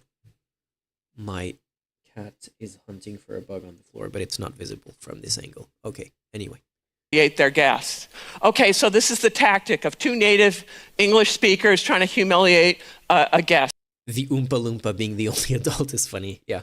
Okay, and maybe it plays well to Trump's political base for a few days until they've long ago forgotten about it. At the operational level, for any other country watching this, the level of vanity and unprofessionalism is breathtaking. Look at all this rude American hand-waving to your guest. Who does that? And at the strategic level, it gets worse, because it makes clear that for former allies that they must reorient their foreign policies and their economies away from the United States. And like Japan... Tryon saying, I was listening to that from under my desk because the cringe was killing me. Marco Rubio would have liked to listen to that from under the couch because the cringe was killing him. Attack on Pearl Harbor, these kind of errors are enduring and self-harming. It's not going to go away. The Republican Party that has been enabling all of this, they're worried about an operational level problem is getting reelected. They're not thinking at the strategic level. Like, what's the point of being elected in the first place? Like, why bother? Go knock yourself out, stay at home. But it used to be the answer for the Republican Party, and also for much of the Democratic Party. The answer used to be, the reason you do this is to improve the security. Marco Rubio is a part of the administration that did this. He can rot in that couch while JD fucks it. But while JD fucks it, for all I care. Very true. No.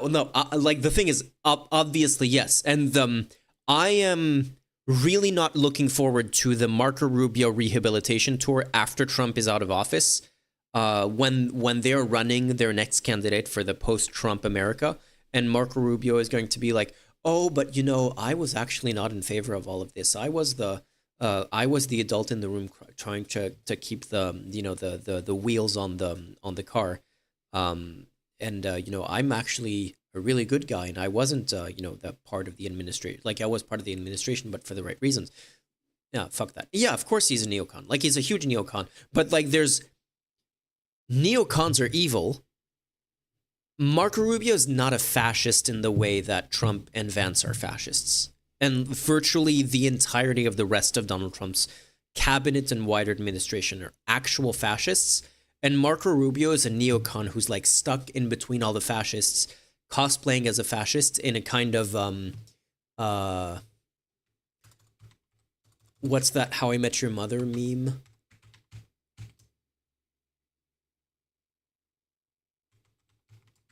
Where Marshall is imagining himself dressed as a gorilla. I can't play it on, yeah, but like, if fascists looked like gorillas, Marco Rubio would be this. Like, hey, fellow kids, fascists, is Marco Rubio being a neocon, which is bad enough, but surrounded by worse people. And then he's going to pretend that he wasn't responsible for, like, no, if you're a part of the administration, you should be forced to carry the consequences of that administration for the rest of your life. And the fact that Marco Rubio is probably going to manage to be rehabilitated to some extent after this administration is over is insane to me. Security and prosperity of your children and your grandchildren.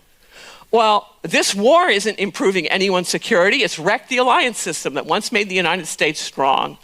And it's also wrecking prosperity globally. The problem for all of this, for the Republican Party, is they're on death ground because they've enabled all of this. And they're scared to death because should they lose power, many of them will face jail terms for corruption, for failing to honor their oath of office to uphold the Constitution of the United States, and for some of them, treason. Because I understand that Russia has been helping Iran, targeting our troops. Who the hell does that? And we also know that Russia has been trying to undermine the West and the United States for a number of years. So expect them to double down. And the midterm elections, watch for them. It'll tell you whether the United States is going to continue its precipitous decline or whether it's decided to wake up. All right, so what's the way out of this mess? Yeah, the speech that he gave in Frankfurt is again, something that we covered on stream, is like, Vance gave one of the most openly, it wasn't fascistic in that it wasn't a domestic speech for the MAGA base. So he wasn't going to do the what's the name of the Stephen Goebbels. He wasn't going to do like fascist rhetoric propaganda, but he was like lambasting the entire European Union for being pro-democracy and wanting to maintain democracy in Europe. And then Marco Rubio comes in and he basically gives the same speech, but on a nicer tone, and then he was applauded. Oh, that was nicer. That was better than Vance. It's like, it wasn't. It was the same thing, but slightly more polite. It was like, fuck you guys, you should let democracy die in all of your countries. That was the Vance version. And then Marco Rubio the next year comes in and says, guys, we would appreciate it if you let democracy die in all of your countries, please. And there was like, oh, much better. Yes, thank you. Fuck that. So good cop and cop. Exactly. No, the bad cop and cop. It was bad cop and cop. Stepping stones of sound strategy are assessment, setting a feasible policy objective, and then a strategy to get there and constant reassessment. You might go, well, why say feasible policy objective? Who would want an unfeasible one? Well, actually, people often set unfeasible policy objectives, and it gets them thrown out of power.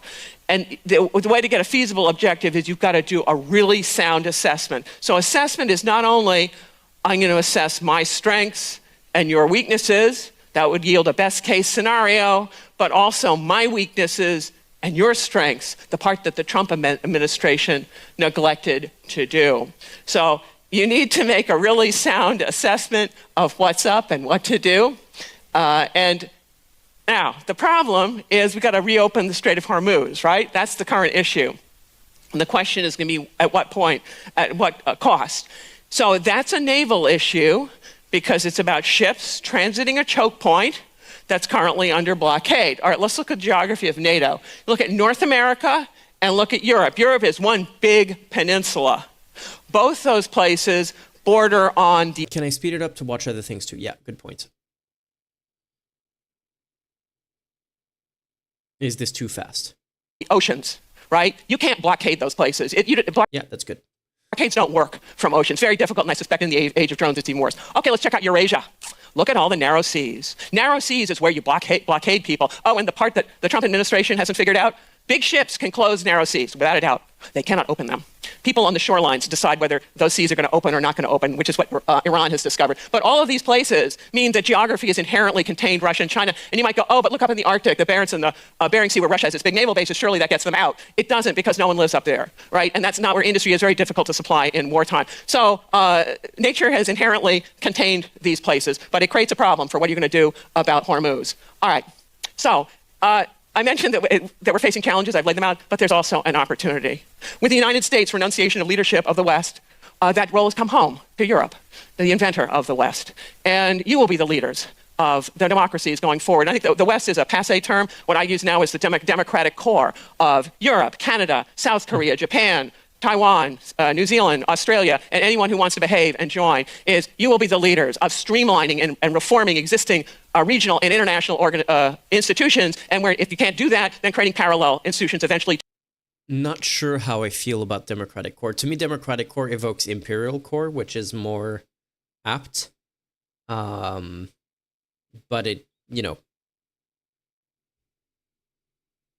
yeah, fair, whatever.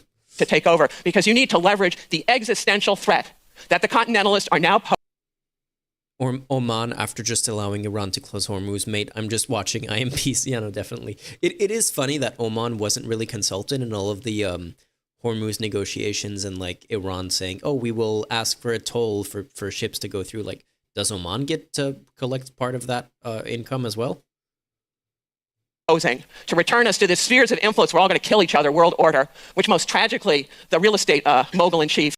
Screw it, democratic core recolonizing again, this time with human rights included. I mean, if you're going to... I'm not going to defend colonization even with human rights included, but, better than without the human rights, I guess. Yeah. Kind of, you're putting me in a difficult spot choice-wise there. They get fees too good. Yeah, I mean, because if any country deserves fees, Oman is one of the most chill countries and also one of the poorest countries. So yeah, they deserve it. Unfortunately, the spoils of war rarely go to the people who deserve it. So yeah. Join. It'll destroy wealth so rapidly. It is unbelievable. So you all can do it. So look what happened to your grandparents' generation, where they're faced with a really difficult threat. Look what they did in 10 years. They created all of these institutions that held the peace for a decade. Now's your turn, and you can do it, because these guys have... It's not poor, it's austere. Is austere just a sophisticated way to say, let me see. GDP is a bad measure, but still, GDP per capita... Just gonna search all countries and we'll see where Oman is. Again, GDP is not a good measure of this.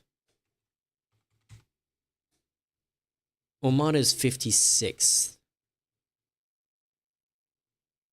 Yeah, Yemen is much poorer than Oman. I might have been confusing the two.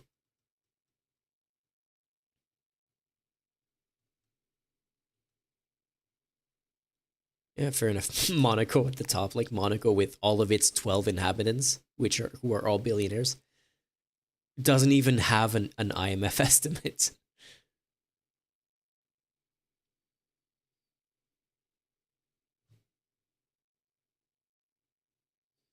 Put democracies on death ground. If we don't all do what we can do, No, it chooses to not build skyscrapers and shit. Give it. No, yeah, I fair enough. Like I'm not saying like it's one thing to be like, hey, we're not doing like conspicuous consumption, and we're not we're happy with the way that we live, and that's cool, which is basically what Oman is doing. But at the same time, like it seems like from my limited experience of having visited Oman a couple of times, they seem very happy and chill. But like it's not like I did a thorough. I was like 12 years old. It's not like I did a thorough inspection of the country's economic state and all of that. So I don't know how living conditions are in Oman. I'm sure that they could benefit from having something come in through the Strait of Hormuz, since they are the other country that's on the other side of it. So yeah. We aren't going to escape this, but there are many things that we can do. When I think about businesses, you all depend more than anybody else, or as much as anybody else, on this rules-based order. And as you're discovering, Out of curiosity, does Egypt get dues from the Suez canal? Does Egypt collect toll on Suez Canal? Top question on Google. Yes, obviously. I mean, I expected so, but I wasn't sure. So, yeah.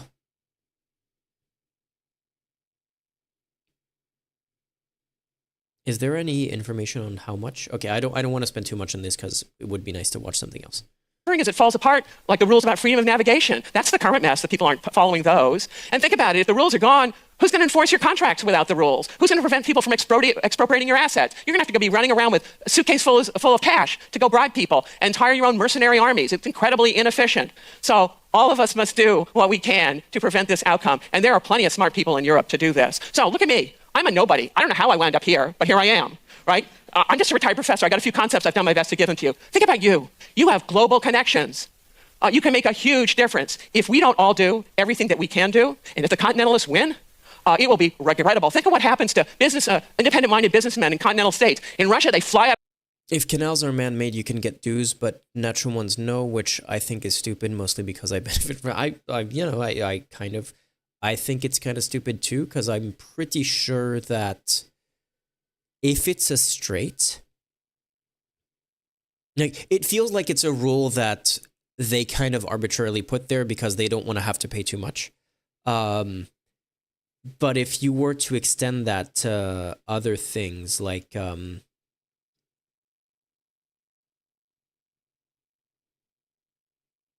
what would be the equivalent of this? Like, I don't know, transiting through a river or something like that, or transiting through.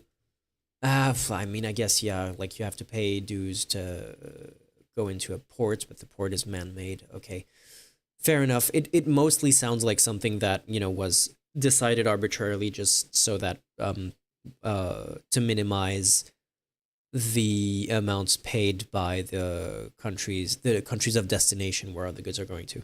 6th-floor windows with no parachutes. In China, they get long jail sentences. If we don't win this thing, everyone's going to have nothing but regrets, and our children and grandchildren will curse us for not having done more. Thank you very much for your attention. Oh, interesting. Fun fact, the rule originally exists to stop the Balkan states and Turkey declaring war on each other through the Bosphorus. Yeah, fair enough.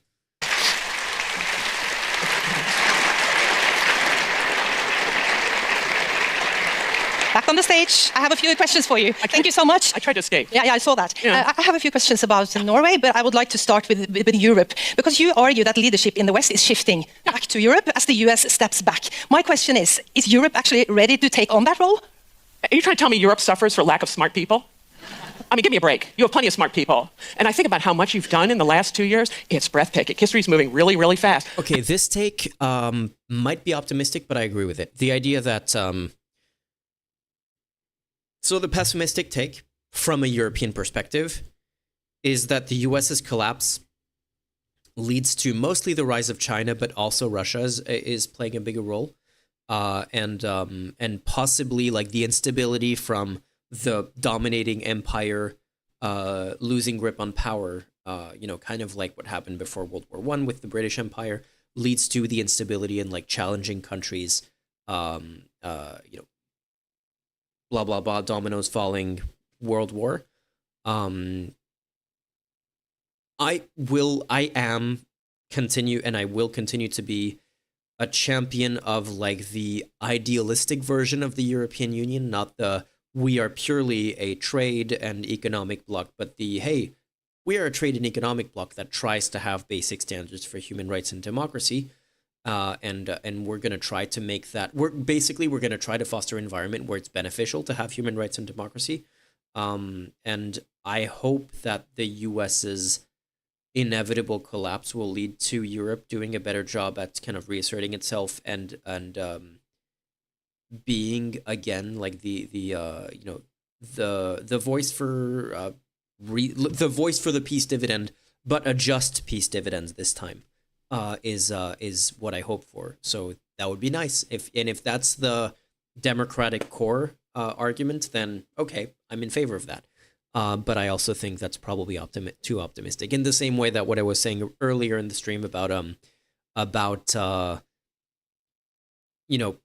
putting in rules that prioritize the living conditions of people on the other side of the planet, just for the sake of international human rights, even though economically it disadvantages your countries. Idealistic, not sure if it's realistic. How many free trade agreements have been signed? And now my understanding, you know more than I do, of trying to set up a European-based internet architecture, global payment system. You're going to cease buying U.S. arms because you're going to build your own. You're going to make them cheap, unlike the crazy stuff the United States makes. You can't afford to use it. And you're working on de-dollarization. You have no problems. But you must leverage this existential threat because that'll break through the bureaucratic bottlenecks that have been holding things back. And you've got a magic few years here to do it. So please do it for all of our sakes.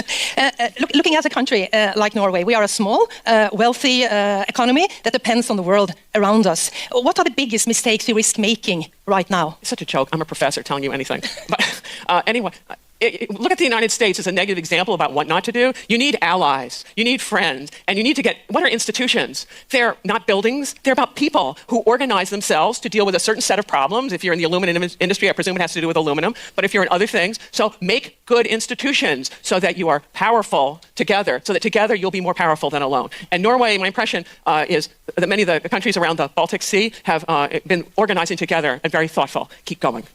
You also mentioned, you talk about death ground. What does that mean for Norway and NATO in the High North?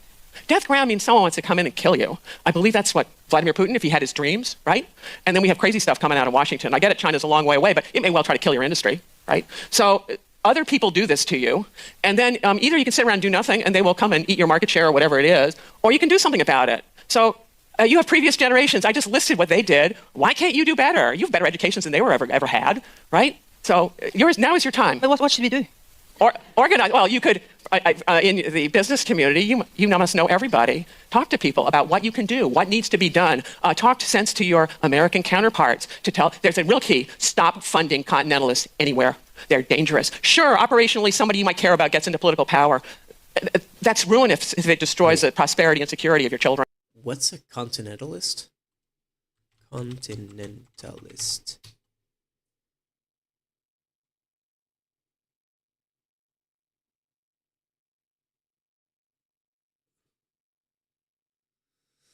Continentalist is an advocate or supporter of continentalism, a political and economic philosophy favoring closer cooperation, integration, or unified policies between countries located on the same continent. This approach prioritizes regional blocs over isolated nation states. Is it like continentalism as opposed to globalism? Then yes. Okay. I prefer globalism. but continentalism is better than isolated nation states. There's only one isolated nation state, and it's North Korea. So yeah, that's not really the contrast.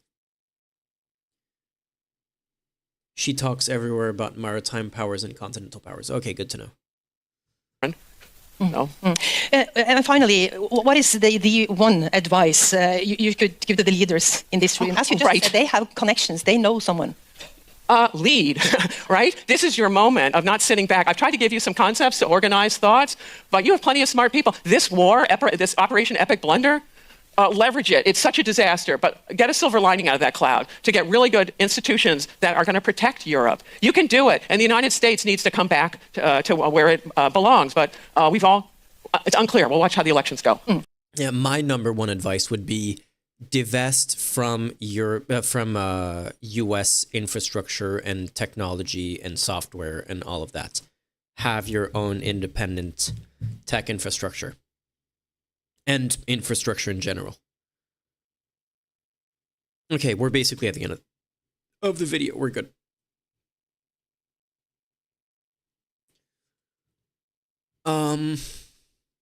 What next? Does anyone have any suggestions?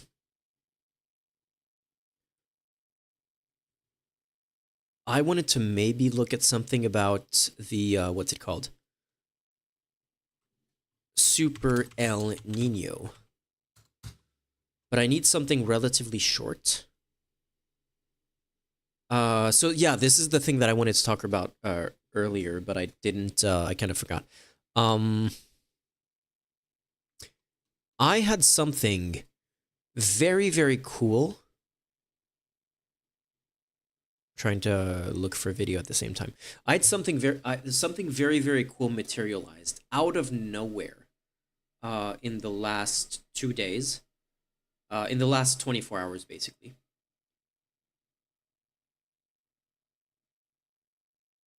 I've sent links in Discord, the Discord media channel. Okay, I'll have a look at that in a second. So in the meantime, if you could look for a video about the Super El Nino, that's like this year's El Nino. I wanted to look at that because it's very timely with the current heat waves. But yeah, so I can't tell you too much about this. Essentially, I can just tease it for now because I'm not sure how much I can say in advance. But basically, yesterday morning, someone who like an acquaintance, kind of friend of mine, reached out to me and was like, hey, I was offered, so also content creator, was like, hey, I was offered to do this thing, which is a very cool thing, but I'm not available for it. Should I suggest you instead? And bigger content creator, like I would have never been contacted about this. What's El Nino? El Nino is it's written like this. I don't know if this is a good video. I have no idea. Matt Makin's Weatherman. Okay, I don't know. Maybe we can have a quick look at this. It's the global irregular phenomena that happens every few years that makes like some years significantly warmer and more turbulent and have more natural disasters than other years. Because of like the way that the ocean is like on an El Nino year, the ocean absorbs heat, and on an El Nino year, the ocean releases all the heat at once, basically. And it's kind of like it happens every few years. It's not really regular. We don't know exactly how many years it happens, or like we can't predict it in advance. Like we know, like, a few months to like a year in advance, like, oh, next year is going to be an El Nino year, but we don't see further than that. We can just tell like, oh, this is going to be a really big one. And the one this year is going to be a really big one. Mega heat wave wind thing that sets California on fire every once in a while. Yeah, it's basically that, but it's not just California. It's, let me show you the map. Super El Nino. There's like a visualization of the phenomenon of the Pacific Ocean releasing heat. Boom. Possible Super El Nino. It's like the entire Pacific Ocean is just like dumping heat into the atmosphere. And it's looking like this right now. So it has an impact on California. Like, look at this as well. It also has a huge impact on typhoons on the other side of the Pacific and a bunch of hurricanes in the Atlantic as well. It's going to be heat waves in Europe. It's going to be wildfires in Europe as well. It's probably going to be wildfires in California, in Australia, of course, in Canada. Yeah, no, it's gonna be fucked. I think 2020 was an El Nino year, which is why you had a bunch of places where like the rivers were the level of rivers were super low because it was so hot and it wasn't raining enough, to the point where World War II ships that had sunk in those rivers and hadn't been seen since then were starting to poke out of those rivers, which was very like historically evocative. Yeah, this is gonna last, like it's gonna have an impact this summer and for the next year or so, and it's gonna be bad. This is the most powerful El Nino since 1877, in addition to and that's on top of climate change. So it's gonna be bad. But I would like to have a good video to watch about it, so it's not just me saying it's gonna be bad, but we have a better idea of it. Anyway, what I was saying before then is, so friend of mine is like, I can't go to this thing that I was invited to. Are you interested? And I'm like, absolutely, yes, totally, because it's a thing that I kind of wanted to cover, but I didn't really know how, and I didn't have the time. And so all of a sudden it's like, hey, you can come cover this thing in an organized framework, so I don't have to do too much of the I'm still gonna have to do some research work to prepare for it, but it's I'm not just gonna be like entirely on my own. I'm gonna have a structure to report on it a little bit more in a little bit more organized way, with access to people to interview and stuff like that are kind of, everything is just being dropped into my lap. And then I was like, oh, and also there's this whole other thing. So it's involves me traveling, and it's also there's a whole other angle to the place that I'm traveling to that I was also interested in the long term. And then it turns out that they were like, hey, we're also doing this other thing that is exactly the thing that I was interested in as well. I don't want to. I'm not sure how much of this is like public information, so I can't give you any more information than that. But I'm gonna be gone for most of next week, and when I come back, I could tell you about it. But it's gonna be cool. Okay, I'm not going outside for the next few years. Yeah, good. Sounds reasonable. So yeah, because that thing like literally fell into my lap yesterday, I'm not gonna stream for too long today. So just a short video after this one, and then I'm gonna probably work on that trip a little bit. And then Friday, definitely stream. Sunday, I'm already gone. So if I can stream from the hotel there, I might, but probably not. Like, I'll take my streaming equipment, like my, my laptop, of course, but, and I'll have my camera obviously with me, but I also need like, the right cables to be able to connect it to the computer. So I'll take the stuff that I need to stream just in case. But probably I'm not going to be streaming while I'm gone, which means that for the rest of this week, I'm going to be preparing that trip, and then I'll stream again on Friday the 3rd. Yes, Friday the 3rd of July. Okay, let me check the Discord for links. Media. What's this?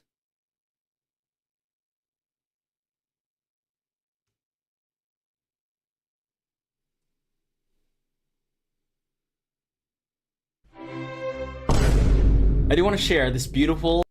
Okay, these are very short indeed. The EU, okay, this looks fun. 18 minutes. It's not about El Nino, but it does look kind of fun. Let's have a look.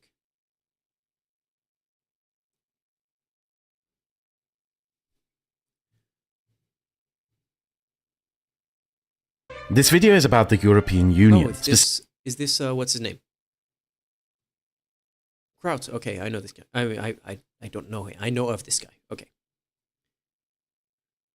Specifically examining it within the context of European history and how we should interpret and understand it in that context, what the purpose of the European Union may be, and what the European Union means for the future of Europe. This video is also sponsored by Enlisted. Enlisted is a first-person shooter set during the Second World War. You can play the game for free on PC, Xbox, and PlayStation. It includes campaigns set in the Pacific, the Eastern Front, the Battle of Normandy, and North Africa. I personally prefer playing the Pacific campaign the most, since that scenario is often ignored by other games. If you played first-person shooters before, you should feel right at home. You join the game for free and pick a squad specialization, from infantryman to sniper, machine gunner, tanker, or... Sorry, I've been like blankly staring at this because I'm like, I need the money, but I would hate to be doing like, you know, World of Tanks or Raid Shadow Legends brand integrations in videos. I do need the money though, so like, you know, I have refused. I was offered to promote this is very vague, an Israeli VPN, which virtually every big VPN that you've heard of has ties to the IDF. And I refused. But that's painful because I really need the money. Thank you to Enlisted for sponsoring this video. Conversations about the historical context of political development in which we ought to understand the European Union are some of the most divisive of our time. We Europeans... Oh wait, let me do something else. Love to tear each other apart over this issue. What even is the European Union? How should we understand the development of the European Union in the context of historical political developments? I'm going to make this video opening that can of worms to enjoy... Kraut, I have trust issues with his content nowadays.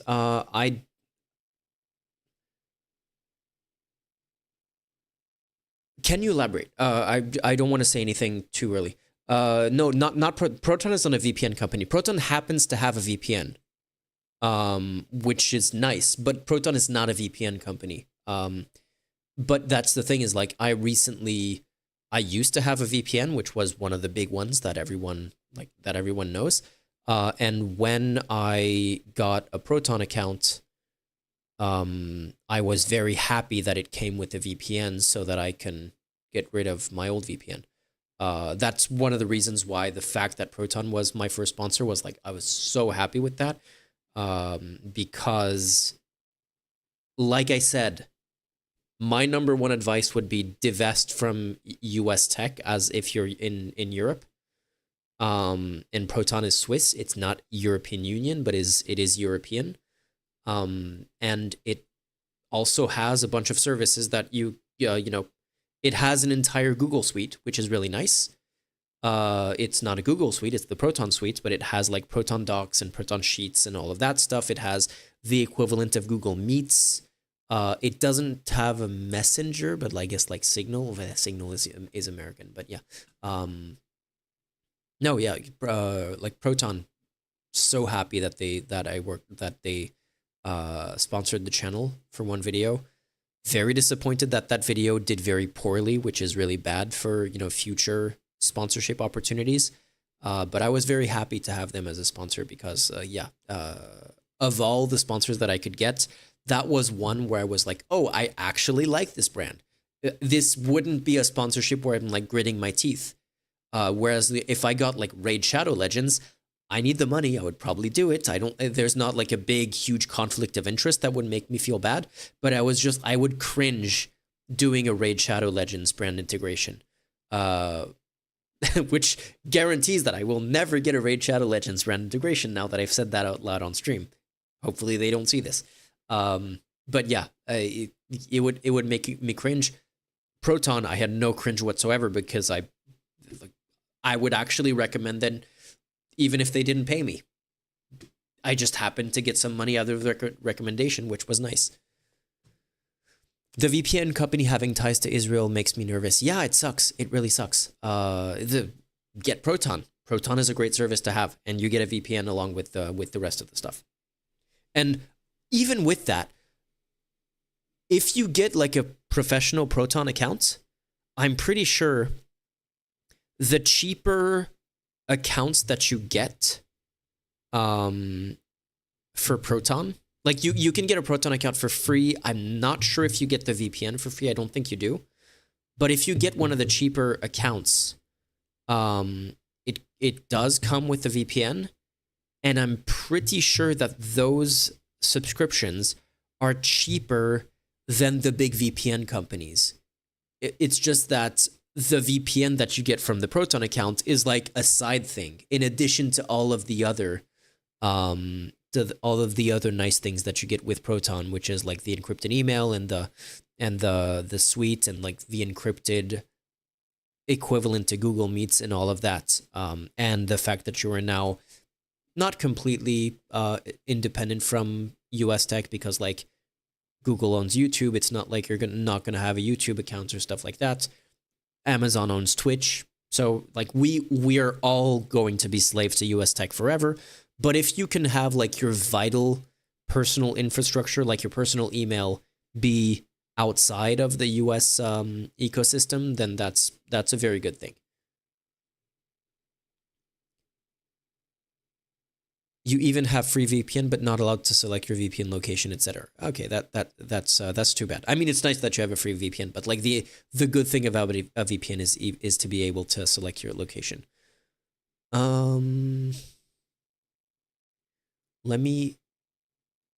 That's my problem with Krauts. What are you referring to, Amirali? Because I was expecting there to be a previous message explaining that, but I'm not seeing one.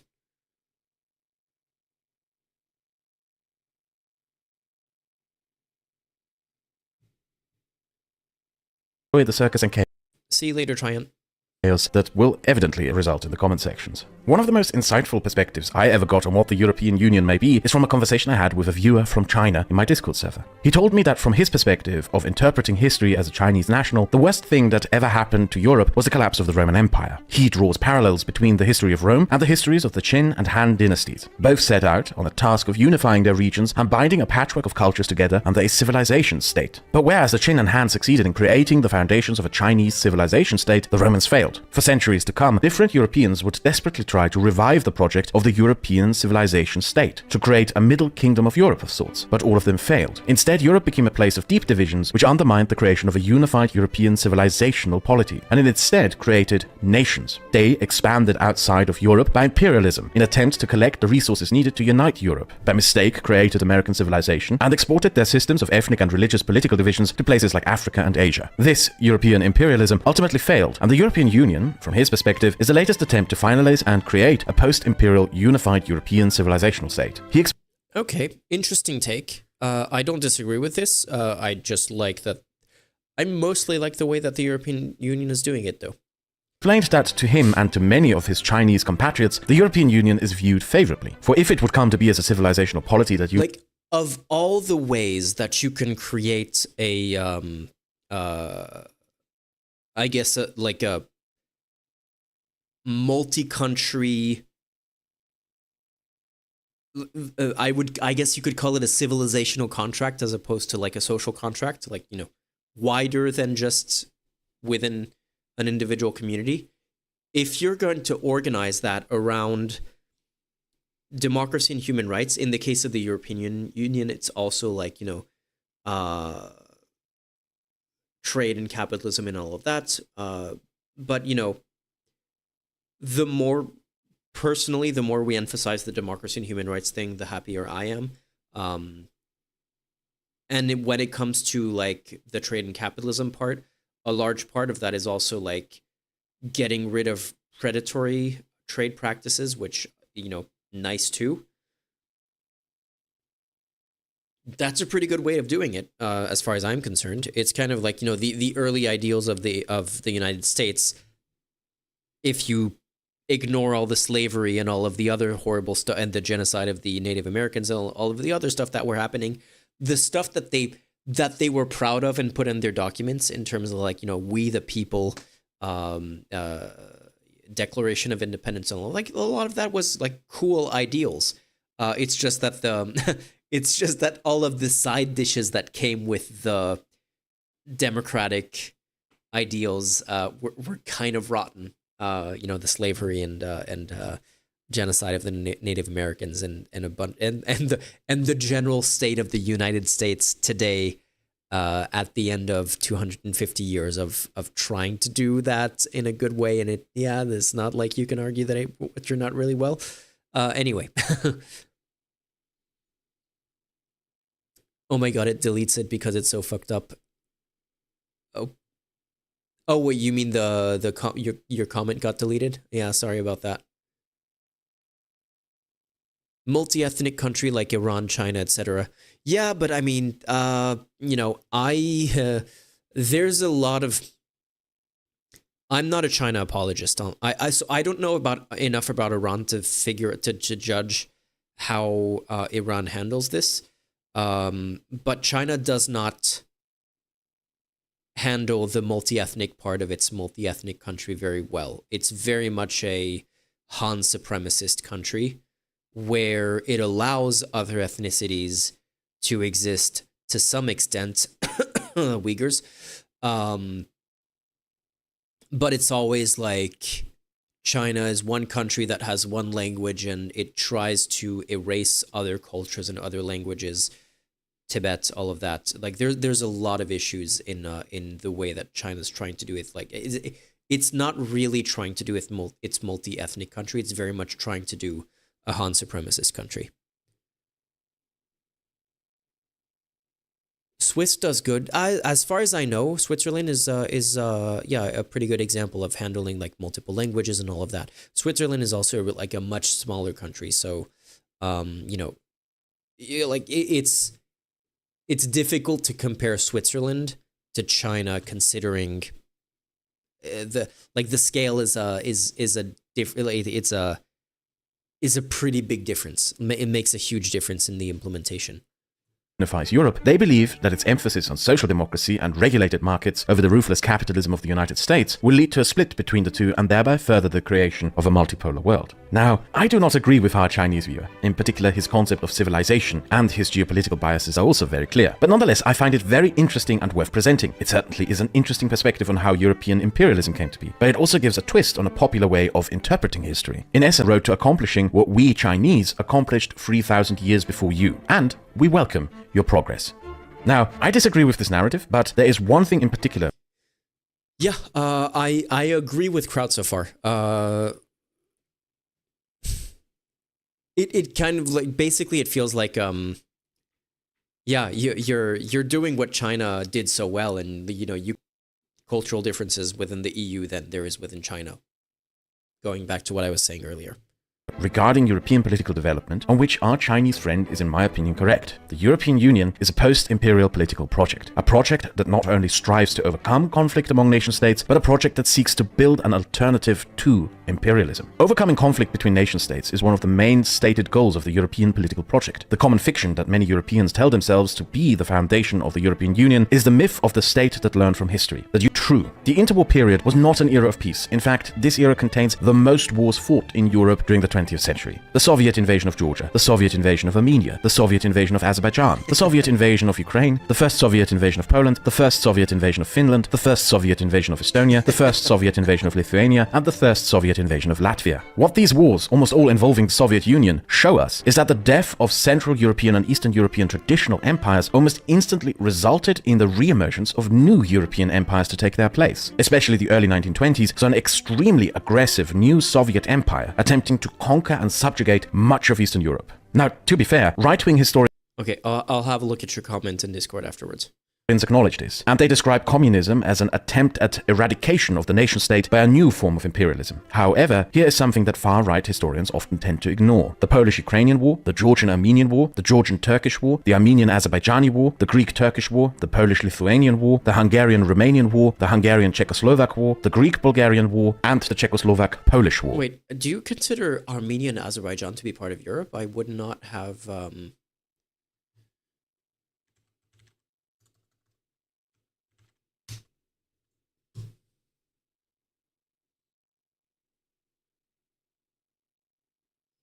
Caucasus. It's in the yeah. region of Silesia that was majority Czech and German, but which the Poles wanted because of its enormous coal deposits. The reason for all of these conflicts is that the idea of a self-limiting nation-state did not exist at that time. Nationalism, as created in the 1800s right up to the 1920s, was a political force that in fact actively tried to build spheres of influence over peoples outside of one's respective nationality. Many European nationalist movements in fact built upon an idea of their own cultural or ethnic superiority and saw it as part of their nation-creating mission to domineer over others on that basis. The self-limiting nationalism that argues for a nation-state that deliberately shuns spheres of influence over others is not even a Western European political innovation, but a Turkish one. Ataturk was the first political thinker to formulate that idea in the late 19th. Agree with virtually everything that is being said.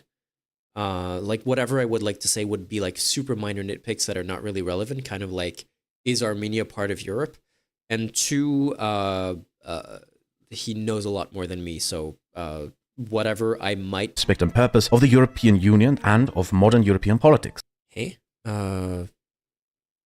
Twitch stream is struggling, apparently.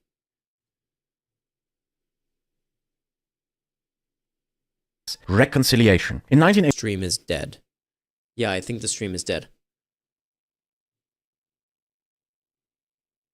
Yeah, I think the fact that I started the stream on VPN makes the connection even more unstable, and I don't have the best connections to begin with.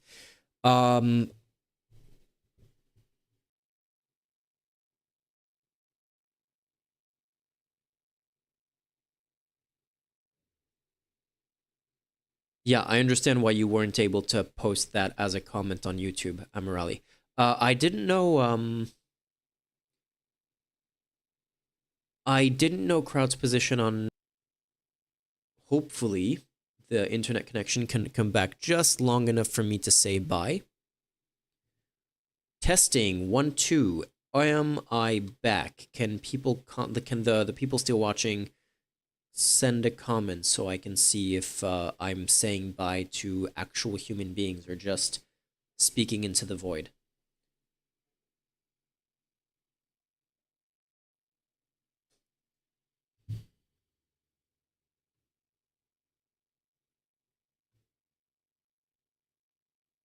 Okay, it's fine now. Yeah. I think it was a bad idea. If I forgot to turn off my VPN at the start of the stream, and I was afraid to turn it off later on, so that kind of makes my stream unstable from an already not very reliable internet connection. So I'm gonna leave it at that. Next stream Friday, I will definitely do Friday stream. Then I'll be skipping Sunday and Tuesday and